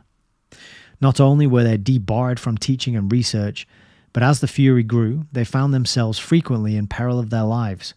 Many eminent scholars indeed died for no cause but their race, their religion, or their intellectual integrity. Many others escaped to friendly countries. The implication with that bit is if there was no race and no religion, then these scholars wouldn't have died, right? Many others escaped to friendly countries. Hundreds of these, as the German armies plunged forward, were forced to flee again. Scholars who thought they had found haven in Austria or France were obliged to move on to England or America. There is even today no accurate estimate of the extent of this vast disturbance. The evidence, however, strengthens the conclusion that as a mass migration of scholarly personnel, it was unprecedented in history. The Rockefeller Foundation program for European refugee scholars began in 1933 and ended with the cessation of hostilities in 1945. Altogether, the foundation expended nearly $1.5 million for this purpose and aided 303 individual scholars. Many of the men thus assisted found satisfactory posts in America and became American citizens. Others were accommodated temporarily in Europe or Latin America until the close of the war, or enabled to continue their productive work in American universities during the hostilities, returned later to European positions. During the first 7 years of the program, or until 1940, the Foundation took no initial responsibility in the selection of the scholar. All actions were taken at the instance of some institution in the United States or Europe. In 1940, however, with the invasion of Scandinavia, the lowlands, and France, and the intensification of the war on England, a new type of problem developed. In the previous program, the refugee scholars in general were already in America when requests were received. In this new crisis, the scholar caught at his post was unable to escape without outside assistance. With the consent of the State Department, therefore, and in cooperation with the Institute of International Education, the Emergency Committee in Aid of Displaced Foreign Scholars, and the New School for Social Research, a special program was initiated. Under this program, American institutions, with the aid of grants from the Foundation, endeavored to reach the distressed scholars by cable, offering them teaching contracts for 2 years and traveling expenses to the United States. The Foundation's temporary office in Lisbon was used effectively in making travel arrangements, and in many instances, considerable ingenuity was required to effect the rescue. But aside from this, the Foundation's participation was limited to supplying a portion of the funds required. If it had not been for the leadership of Dr. Stephen Duggan, chairman of the Emergency Committee, and the devotion and resourcefulness of Dr. Alvin Johnson, director of the New School, the program could not have been successful. Of the total 303 scholars aided by foundation funds, 191 were German, 36 French, 30 Austrian, 12 Italian, 11 Polish, 6 Hungarian, 5 Czechoslovak, 5 Spanish, 2 Danish, 2 Belgian, 2 Dutch, and 1 Finnish. They represented a great variety of academic disciplines. Of the total, 113 had been trained in the social sciences, 73 in the natural sciences, 59 in the humanities, and 58 in the medical sciences. So it's a bit of a Operation Paperclip, but for scholars and academics. The enrichment of American scholarship as a result of this migration can scarcely be overstated. 7 of the refugee scientists were already Nobel Prize winners. 2 later became prominent in connection with the evolution of the atomic bomb. Several are now heads of departments in American universities. Many occupy important professorships, some in subjects hitherto relatively undeveloped in the United States, notably in mathematics. To use this particular discipline as an illustration, one may cite the brilliant faculty in mathematical research which had been developed at the University of Göttingen. Ironically enough, with funds supplied by the International Education Board in 1926, and which was dispersed in the 30s almost en masse, if Hitler had set out with benevolent intent to build up America as the world's great mathematical center, he could hardly have achieved more successfully the result which his ruthlessness accomplished.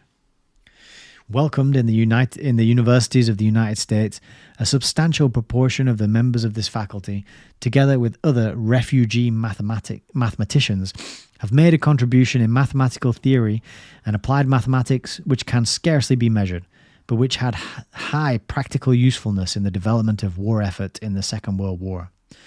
In the same way that many countries were enriched by the Huguenot immigration that followed the revocation of the Edict of Nantes in 1685, so the United States and other countries as well have greatly profited by the scholarship driven out of Central Europe through the self-defeating blindness of an intolerant ideology. And we were talking about these fellows, weren't we? Was that the last video? The one before? I'm not sure. But well done to those in the chat who got us onto that topic. Preempting page 301. The 20th century has witnessed a vast international movement of scholars. Some of it has been forced by tragic circumstances, some of it stimulated with deliberate intent. Its effects have been incalculable. Francis Bacon, in his New Atlantis in 1627, drew a shadowy sketch of the development. It will be remembered that according to his plan, 2 delegations of fellows from Solomon's house were to go on missions every 12 years for terms of study. These 2 missions, each of 3 members, were to stay abroad until, at the end of their 12 years, returning ships picked them up after leaving new missions elsewhere for the acquisition of the materials of knowledge and invention. This, in Bacon's mind, was the way to develop man's most important international trade, which, he said, was not for gold, silver, or jewels, nor for silks, nor for spices, nor for any other commodity of matter, but only for God's first creature, which was light. Bacon's ships were never more than mythical, but this imagery of 300 years ago outlined a movement which in our time reached proportions he doubtless never dreamed of. And that is the end of chapter 1. No, 21. Chapter 1 of today's reading, but 21 of the whole book. Just going to have a sip.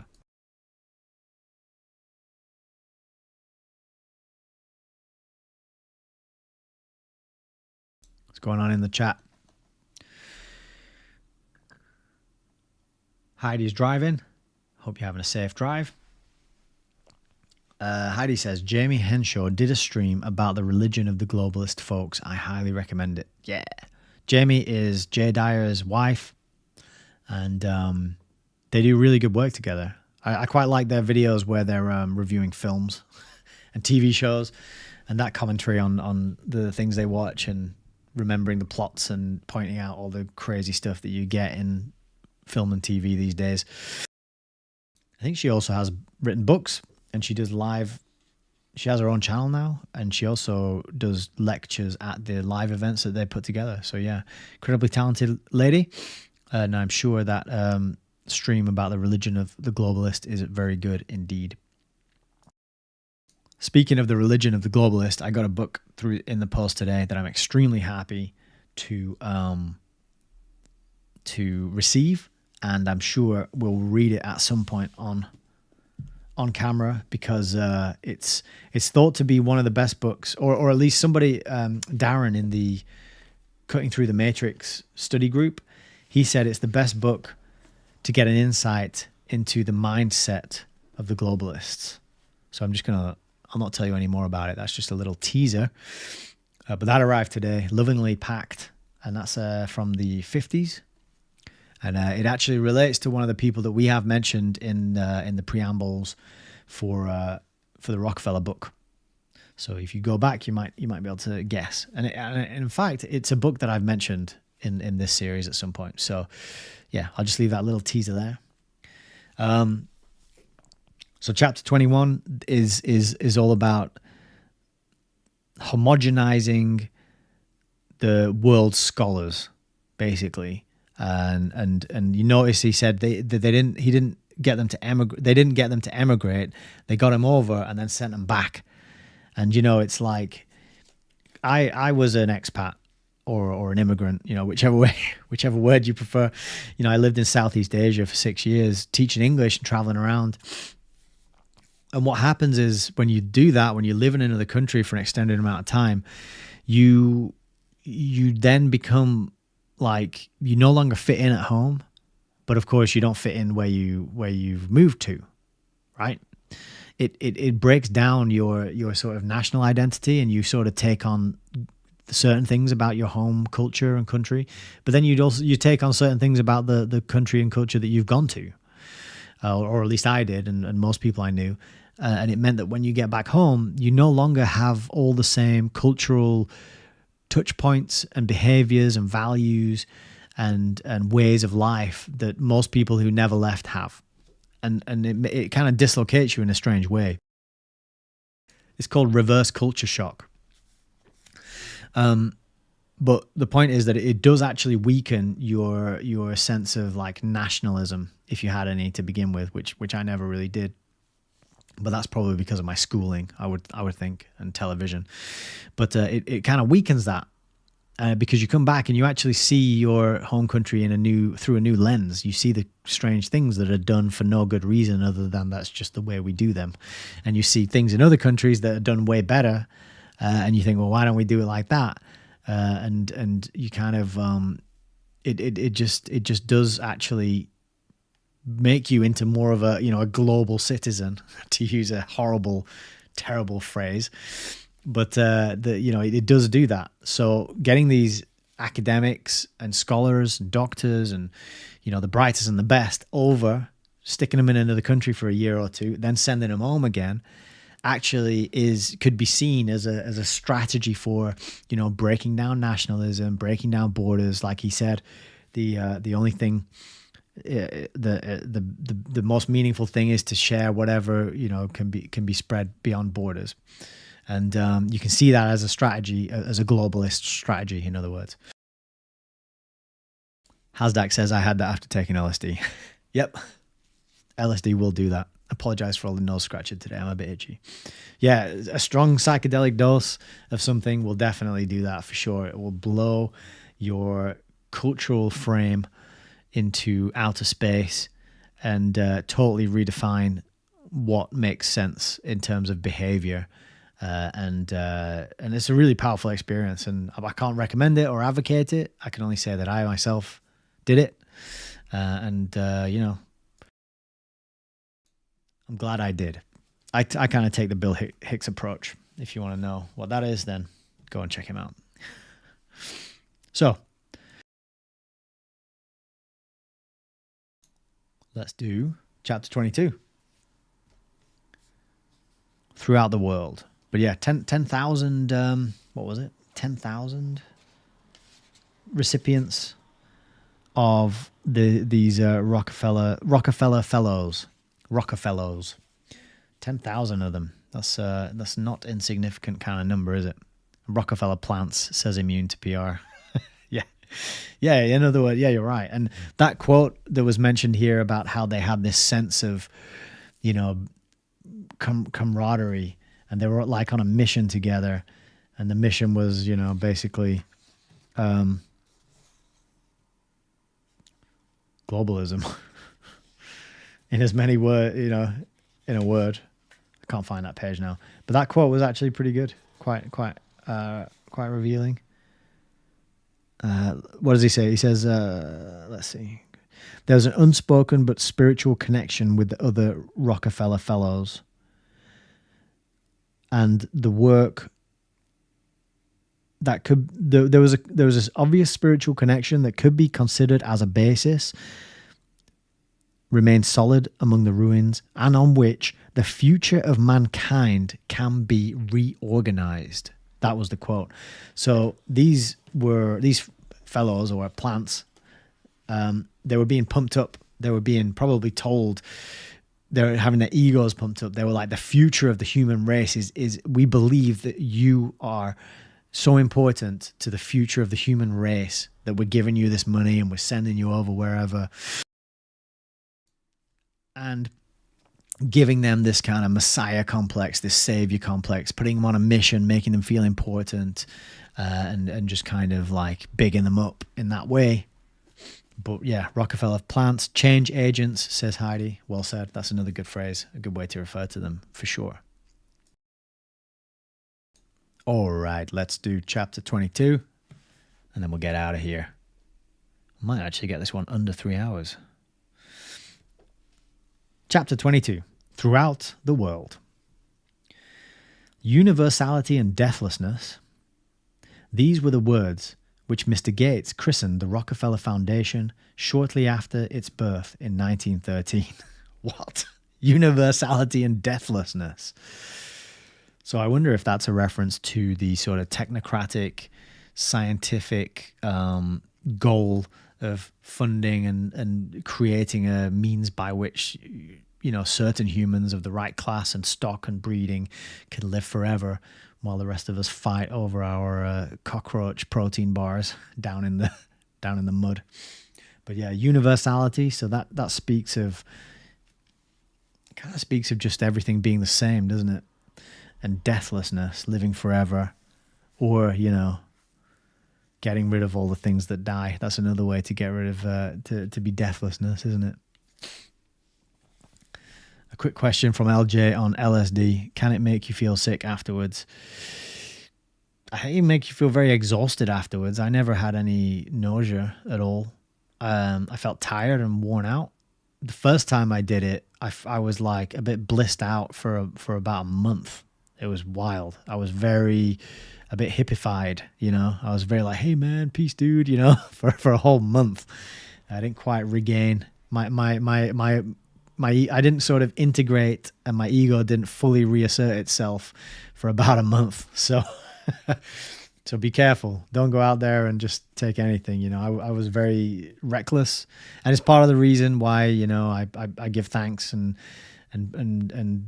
feel very grateful and say thank you to God and very regularly, because of the risks that I took in my life, and I never really befell any harm. I was never ripped off. I was never scammed. I was always, I feel very much like I was protected, and I don't know, can't say by who or what or why. It's just something that I give thanks for to God, the universe, the oneness, the spirit, whatever. Because experimenting with substances can really go very badly. I have a friend of mine who got himself committed into not a hospital, but he got himself hospitalized in basically a sort of insane asylum, for taking way too much, and then took him months to sober up. And then he broke out of there by stealing a jacket from one of the staff and and sneaking out. So he had a lot of good stories. But yeah, Hasdack's got some good advice. Yeah, when I say a month, I wasn't like high for a month. I had the experience, and then I got back to normal, and everything looked the same, and I was going to work, and everything was fine. But I was just a bit like loved up. I don't know, like I was just a bit like, I was teaching at the time, and I would take my shoes off in class and just walk around, like, because it felt better to just have socks on, just that kind of thing. So I wasn't like tripping the whole time. but it was like a month until I was like, oh, okay, it's worn off now. Like the other thing that I did as well, I designed this whole back tattoo that I wanted to get, and it had like an alien on it and a 3-headed cow and a mosquito and a snake. And I spent ages designing it, and then I was like, I thought this image, this tattoo I designed, was gonna like be such a perfect and powerful image that people would just look at it and it would snap them out of their, you know, their like programming, and it would just enlighten them immediately. And so I designed this whole tattoo. Thankfully, I never actually pulled the trigger and got it. You know, I've never had a tattoo. I haven't got any tattoos, but I'm really glad I didn't get that one because, yeah, that would have been a good story though. You know, it would have been a very good story. Good icebreaker for when you meet new people. But yeah, it was a mosquito, a snake, an alien, and a 3-headed cow, all aligned to like northwest, northeast, like the compass directions, and also correlated with the carbon, hydrogen, what is it, CHON, carbon, hydrogen, oxygen, nitrogen, or something. The 4 like critical elements to life. I don't know. I was coming down off LSD, so. All right, back to universality and deathlessness. On the topic, that is actually a nice way to describe the kind of feeling and sensation you might get from a psychedelic trip. Universality and deathlessness. You kind of do get this. I have had a sense of very keen sense that like, oh, this life is not it. You know, the physical 3D world that Nicholas Hayes, the 37-year-old British man, walks around and lives in. This is just one layer to reality. You know what I mean? So quite funny that topic came up while we're discussing this phrase from Mr. Gates. But anyway, let's carry on. The second attribute was qualified almost at the start. The idea, never precisely formulated, of extending the life of the foundation to some indefinite period by spending only from income was abandoned in the early years in spite of Mr. Gates' attempt to maintain it. But the first attribute, universality, was, as we have seen, written indelibly into the charter of the foundation. The well-being of mankind throughout the world, and its effect on subsequent policy has been incalculable. It made itself evident in the very first action taken by the trustees in projecting around the globe the hookworm work of the old Rockefeller Sanitary Commission, which had been limited to the southern states. Gates wrote the resolution to effect this purpose, evidently with deep emotion. I felt, he said years later, as if it were a response to the same entreaty which had greeted St. Paul, "Come over into Macedonia and help us." Wycliffe Rose, in spite of his Huguenot inheritance, had little of Gates's evangelical fervour. He believed in Gates's objective, but he never would have expressed himself in this idiom. He had the mind of a general, and he wanted a broad area in which to manoeuvre, because anything less than that would be ineffective. He thought of the world as a field of strategy in the conquest of disease or the extension of knowledge. Whether it was hookworm or yellow fever or the development of mathematics, he followed it across oceans and continents. "Keep your eye on the objective," he used to say. "Never mind the incidentals." And his word incidentals included nationalisms, geographical frontiers, and political differences and difficulties. With this spirit, he imbued his staff, and one of the stories which has become part of the folklore of his era relates to an incident that occurred during a revolution in a Central American country where the foundation was engaged in a study, let me turn the page, of yellow fever control measures. Dr. Emmett Vaughan, I think I'm going to sneeze.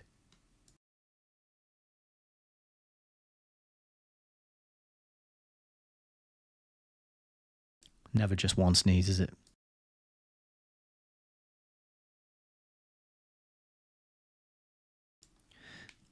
Dr. Emmett Vaughan, who was in charge of the work, determined to continue his research. Every morning, with a flag of truce, he crawled through the barricades to collect his mosquitoes on one side of the fighting line. And in the afternoon... See, that's 3 sneezes now, excuse me. and in the afternoon he crawled back again to gather up his specimens on the other side. He was molested by neither army. Both sides thought him somewhat crazy, a man who, when great issues of human destiny were being fought out, spent his time catching mosquitoes. Today, in that Central American country, the revolution has been largely forgotten, but Dr. Vaughan is remembered as the man who helped to stamp out an age-long pestilence.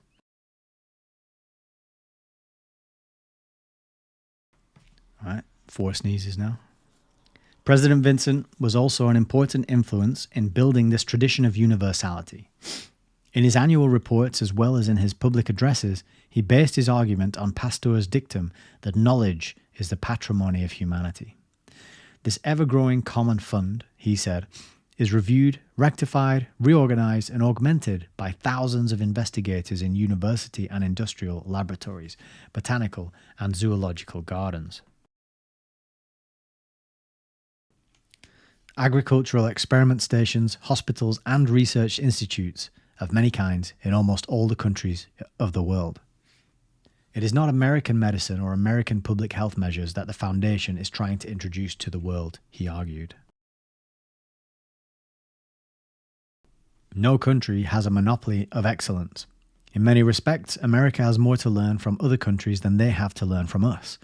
All that the Foundation is attempting to do, with its relatively limited resources, is to help establish a common front against disease, drawing on the resources and talents of all countries.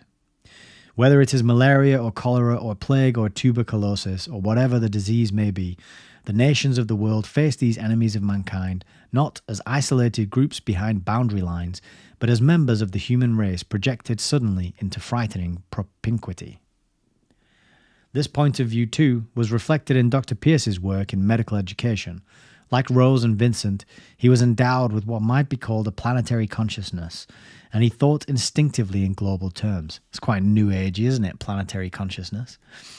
He believed profoundly that modern medicine could be employed to weave a pattern of unity into the society of mankind. Well, yeah, I think they did just that, didn't they? A decade and a half later, during the Second World War, the same idea was illustrated in the annual review of the president of the Foundation, the author of this history. Quote, "An American soldier wounded on a battlefield in the Far East owes his life to the Japanese scientist Kitty Sato, who isolated the bacillus of tetanus. A Russian soldier saved by a blood transfusion is indebted to Landsteiner, an Austrian. A German soldier is shielded from typhoid fever with the help of a Russian, Mechnikov. A Dutch marine in the East Indies is protected from malaria because of the experiments of an Italian, Grassi, while a British aviator in North Africa escapes death from surgical infection because a Frenchman, Pasteur, and a German, Koch, elaborated a new technique. In peace as in war, we are all of us the beneficiaries of contributions to knowledge made by every nation in the world. Our children are guarded from diphtheria by what a Japanese and a German did. They are protected from smallpox by an Englishman's work. They are saved from rabies because of a Frenchman. They are cured of pellagra through the researches of an Austrian. From birth to death, they are surrounded by an invisible host. The spirits of men who never thought in terms of flags or boundary lines, and who never served the lesser loyalty than the welfare of mankind. The best that every individual or group has produced anywhere in the world has always been available to serve the race of men, regardless of nation or colour." 2. It was this general point of view that brought the Foundation in the 20s and early 30s into touch with the technical work of the League of Nations. Writing in 1922, Rose said, quote, "Modern life is rapidly overflowing national boundary lines.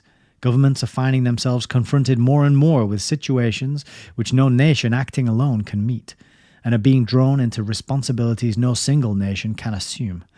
Functions that are essentially international in character will in the end be recognized as such, and will be organized on an international basis. Having been called into existence to safeguard world peace, the League is now being recognized as a convenient agency through which national governments may act in concert in dealing with other common interests as they arise, such as a shmamshmemic." The branch of the League's work which interested Rose was, of course, its health organisation, one of the outstanding accomplishments of the 20s.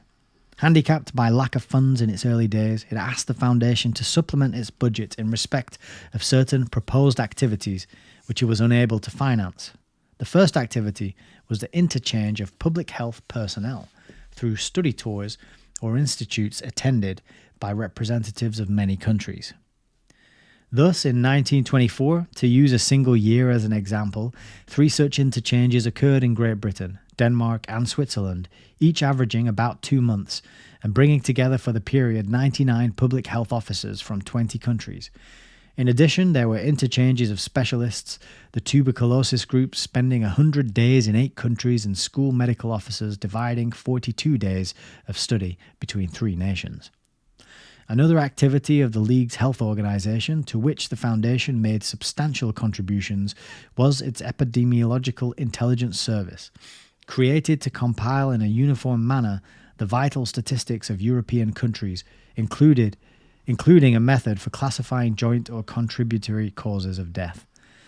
The classification and statistical treatment of stillbirths, a standard million population for the adjustment of crude death rates, and age and sex classification. Until the Second World War interrupted its operation, this new uniform system of epidemiological intelligence proved of substantial value, not only as a practical guide to health officers, but in pointing the way to the possibility of larger rallying points of unity, around which men of different faiths and cultures could profitably combine. For over a decade, the Foundation also helped the League's health organisation to maintain at Singapore a regional headquarters for the more prompt and accurate reporting of epidemic and other disease conditions in the Far East. As Rose said, quote, "A competent agency constantly on the watchtower, with dependable working relations with all countries, giving definite and reliable information concerning these great plagues when they first show themselves and before they get out of hand, can make an invaluable contribution to the health of the world, and this, it may be pointed out, is a task which no national government can undertake." Altogether, the Foundation gave approximately $2 million to the League's health work. And the asterisk footnote says the $2 million to build and endow the Library of the League of Nations was given not by the Foundation, as it's widely stated, but by Mr. Rockefeller Jr.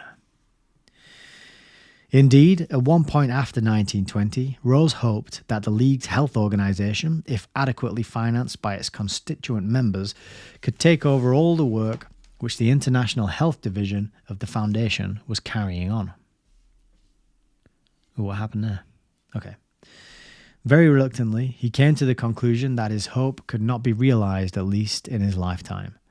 There were 3 principal obstacles. The health organisation was not adequately financed, and in the growing economic crises of the 20s and early 30s, its budget was necessarily reduced below a level that could effectively maintain its broadening work. In the second place, because it was a government organisation, subject to the red tape procedures which seemed to be an inseparable adjunct of public operations, it could not act with the speed and decisiveness which the nature of its work often demanded. Thirdly, in spite of its able leadership, it was frequently and inescapably thwarted by political considerations, such as a private agency does not have to face.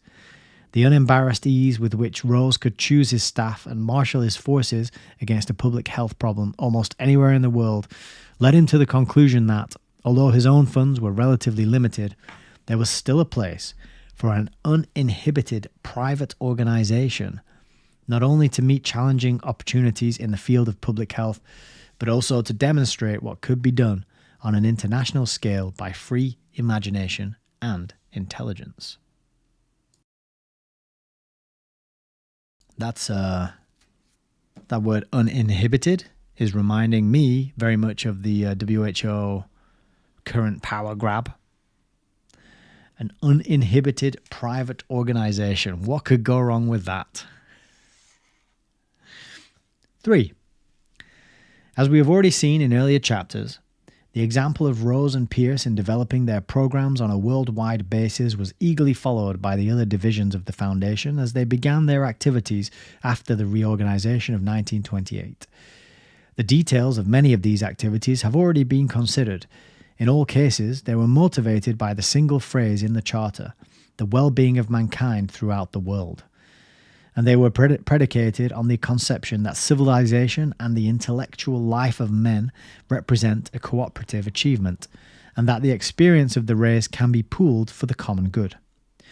It is an ironic circumstance that this objective should have had to run the gauntlet of 2 world wars with their hideous aftermaths, when behind closed frontiers, rigidly sealed off from contact with the ideas and opinions of other nations, vast populations have suffered from mental undernourishment and starvation. Intellectual malnutrition can be as stunting to human life and character as the absence of calories and vitamins. The influences that in normal times flow freely across boundary lines, the uninhibited stream of ideas coming from all corners of the world, are, in this modern society of ours, a corrective and stabilizing factor in the lives of men, bringing strength and fertility to soils that would otherwise become sterile and dry. Speech is civilization itself, says Thomas Mann. The word, even the most contradictory word, preserves contact. It is silence that isolates. This was the philosophy behind much of the work that the Foundation attempted to do in the discouraging atmosphere of the Second World War. As in the early 20s, emphasis was placed on filling the gaps in the periodicals and books of libraries shut off from contact with the rest of the world. With funds supplied by the Foundation, the American Library Association purchased and in some instances microfilmed approximately 350 of the scholarly journals of the United States. Journals like the American Economic Review, Cancer Research, the Art Quarterly, the American Journal of Surgery, storing them in warehouses until conditions made possible their distribution to the libraries of Europe and Asia. Funds were also given to the Royal Society, London, to assist in the publication of British scientific journals. And grants were made for the support of similar journals in India and for an interchange of material between American and Chinese libraries. Sets of reference books of 500 titles each, books which a first-class library would normally buy, but which the foreign libraries missed because of the war, were purchased and held in reserve for future distribution. When the war closed with the surrender of Germany, the Foundation made a determined effort to see what could be done to get research started again and to tie together the threads that connect Europe's intellectual life with the rest of the world. All 5 divisions of the Foundation participated in an effort which had 2 purposes.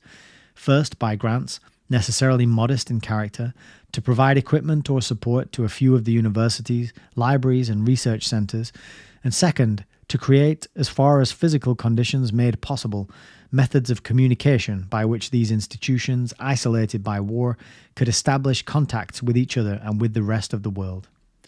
In the natural sciences, for example, grants for fundamental research were made to the universities of Uppsala, Oslo, Utrecht, Leeds, and Oxford, the Karolinska Institute in Sweden, the Carlsberg Foundation in Denmark, and the Eidgenössische Technische Hochschule in Switzerland.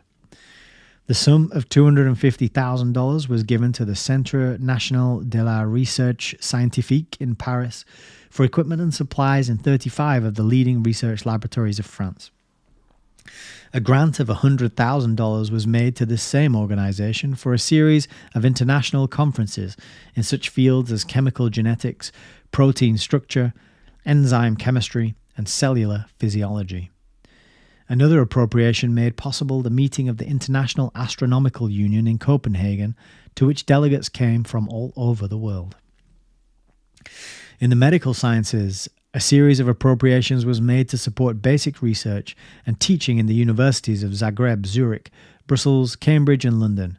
Another grant made it possible to publish in English and French for wide distribution many of the excellent studies in clinical and laboratory work produced in France between 1939 and 1945. Funds were also given for a complete catalogue of medical periodical literature published in England during the war years, with provision for supplying the medical libraries of Europe with microfilm copies of outstanding items. In the field of the humanities, appropriations of books included funds to the National Central Library of London to replace as far as possible the destroyed collections of Great Britain, and an appropriation was made to help in the purchase of books for the 10 leading libraries of Poland, where war losses had amounted to nearly 1.5 million books. Moment of silence for the 1.5 million books that were destroyed in Poland. It was through its division of the humanities, too, that the Foundation made extensive grants to the American Book Center for war-devastated libraries and its successor, the United States Book Exchange. In the social sciences, substantial grants were made to British and continental institutions to enable them to pick up the threads of their research in economics and international relations. A special appropriation made possible the purchase and distribution in the leading libraries of Europe of sets of books on the social sciences, each set containing from 300 to 350 titles, representing the more recent publications. In the field of public health, emergency grants for equipment and supplies were made to institutes of hygiene and other health activities in countries on the continent, including Poland, Holland, Norway, and Yugoslavia.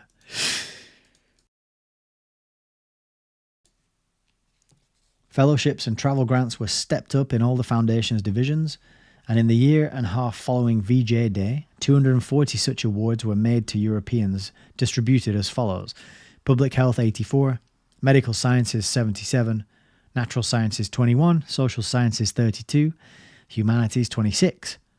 Of this total, 212 came to the United States and Canada for study, while 28 went to various countries on the continent. Altogether, something like $6 million was appropriated for this emergency work in Europe, but the sum was pathetically inadequate. The situation was far beyond the capacity of private funds. Such funds could ameliorate some of the difficulties, but the need was so universal and overwhelming that it could be met, if at all, only by governments. Meanwhile, a new kind of intellectual fog was beginning to settle down over the world, a fog so dense and general as to cripple the limited effectiveness even of private funds that were trying to carry on their work across boundary lines. 4. In various aspects of its activity over nearly 4 decades, the Rockefeller Foundation established contacts with 93 countries, territories, or political divisions of the world. Sometimes these contacts were more or less tangential, a few fellowships or grants in aid to create, if possible, a favourable soil for more substantial work. Often, as we have seen, they resulted in close and long-continued collaboration. The one large country with which the Foundation never established a satisfactory relationship was Russia. That's curious. The outbreak of the First World War, a year after the Foundation was organized, followed by the upheaval of the Bolshevik Revolution, necessarily postponed any possibility of visiting the country in the early days, even had there been occasion to do so. As a matter of fact, the diseases with which Rose was grappling in that pioneer period were not those particularly characteristic of Russia, and in the chaos of the country in the years following the close of the war, it was felt the more promising opportunities for effective mechanisms in public health existed elsewhere. This was strongly the opinion of Dr. Russell during his leadership of the International Health Division. The same thing could be said of the work in agriculture of the International Education Board. No attempt was made to extend it to Russia because the disturbed conditions of the country were inimical to experiments. Moreover, foreign ideas even at that time were generally unwelcome. However, in the early 20s, the Laura Spelman Rockefeller Memorial appropriated $785,000 to the American Relief Administration and to its affiliate, the Student Friendship Fund, for food and clothing for teachers and students in Russian universities. During a period of unprecedented famine, the funds at the disposal of these organizations were employed to establish feeding kitchens for 20,000 students at universities in Leningrad, Moscow, Kiev, Odessa, Ekaterinslav, and other centers where food was served of sufficient caloric value to maintain effective work. As far as the Foundation was concerned, Russian medical schools were included in a list of similar European institutions to which medical periodicals were systematically sent in the 20s and early 30s. Dr. Gregg of the Foundation's Medical Sciences Division visited the medical schools in Leningrad and Moscow in 1927. By Western standards, their condition was unsatisfactory and little could be done except to provide a few training fellowships and some laboratory equipment. 10 years later, in 1937, he made a similar trip and was impressed by the tremendous improvement in the organization and equipment of the schools that had occurred during the decade. However, due to the great purge of the middle 30s, a pall of fear and anxiety had settled on university personnel, and the presence of a foreigner, to say nothing of any assistance from a foreign organization, was obviously embarrassing. In the meantime, representatives of the International Health Division had visited the Soviet Union, but nothing materialized beyond 2 or 3 fellowships and some laboratory equipment for their schools of hygiene. With the outbreak of the Second World War, the Soviet Union was practically cut off from the rest of the world. An opportunity for cultural exchange on any effective basis declined almost to vanishing point. Early in 1944, the Foundation, with the approval of the State Department, suggested to the cultural attaché of the Russian embassy in Washington the possibility of establishing, at the close of the war, a series of exchange fellowships in such subjects as agriculture, forestry, epidemiology, public health organization, and library methods. The proposal was referred to Vox in Moscow, and, as was the case with similar suggestions from other American and Western European institutions, no answer was ever received. Indeed, shortly thereafter it became impossible for representatives of the foundations to obtain visas to enter Russia, and in the course of the next 2 or 3 years conditions blocked the satellite states, including Poland and Czechoslovakia, with which, particularly in the fields of medicine and public health, the Foundation for nearly 3 decades had had friendly and constructive relations. An impenetrable barrier was stretched across the world, reinforced by fear and hate. A new era had dawned, black and ominous, an era which Gates and Rose, long in their graves, would not have understood, and which happily they did not live to see. Gates's doctrine of universality, derived from the New Testament, and Rose's serene belief in the power of human reason, which he drew from Aristotle and Hegel, have been eclipsed in the dark clouds that hang over the face of this generation. We have to reconcile ourselves to the grim necessities which today's problem of security brings to all of us. But perhaps it is not too much to hope that some new pattern will evolve, some internal regeneration among the people of the Soviet Union, which will open their doors and windows to the stimulus of ideas from without, and through which the inspiration of the Tolstoys, the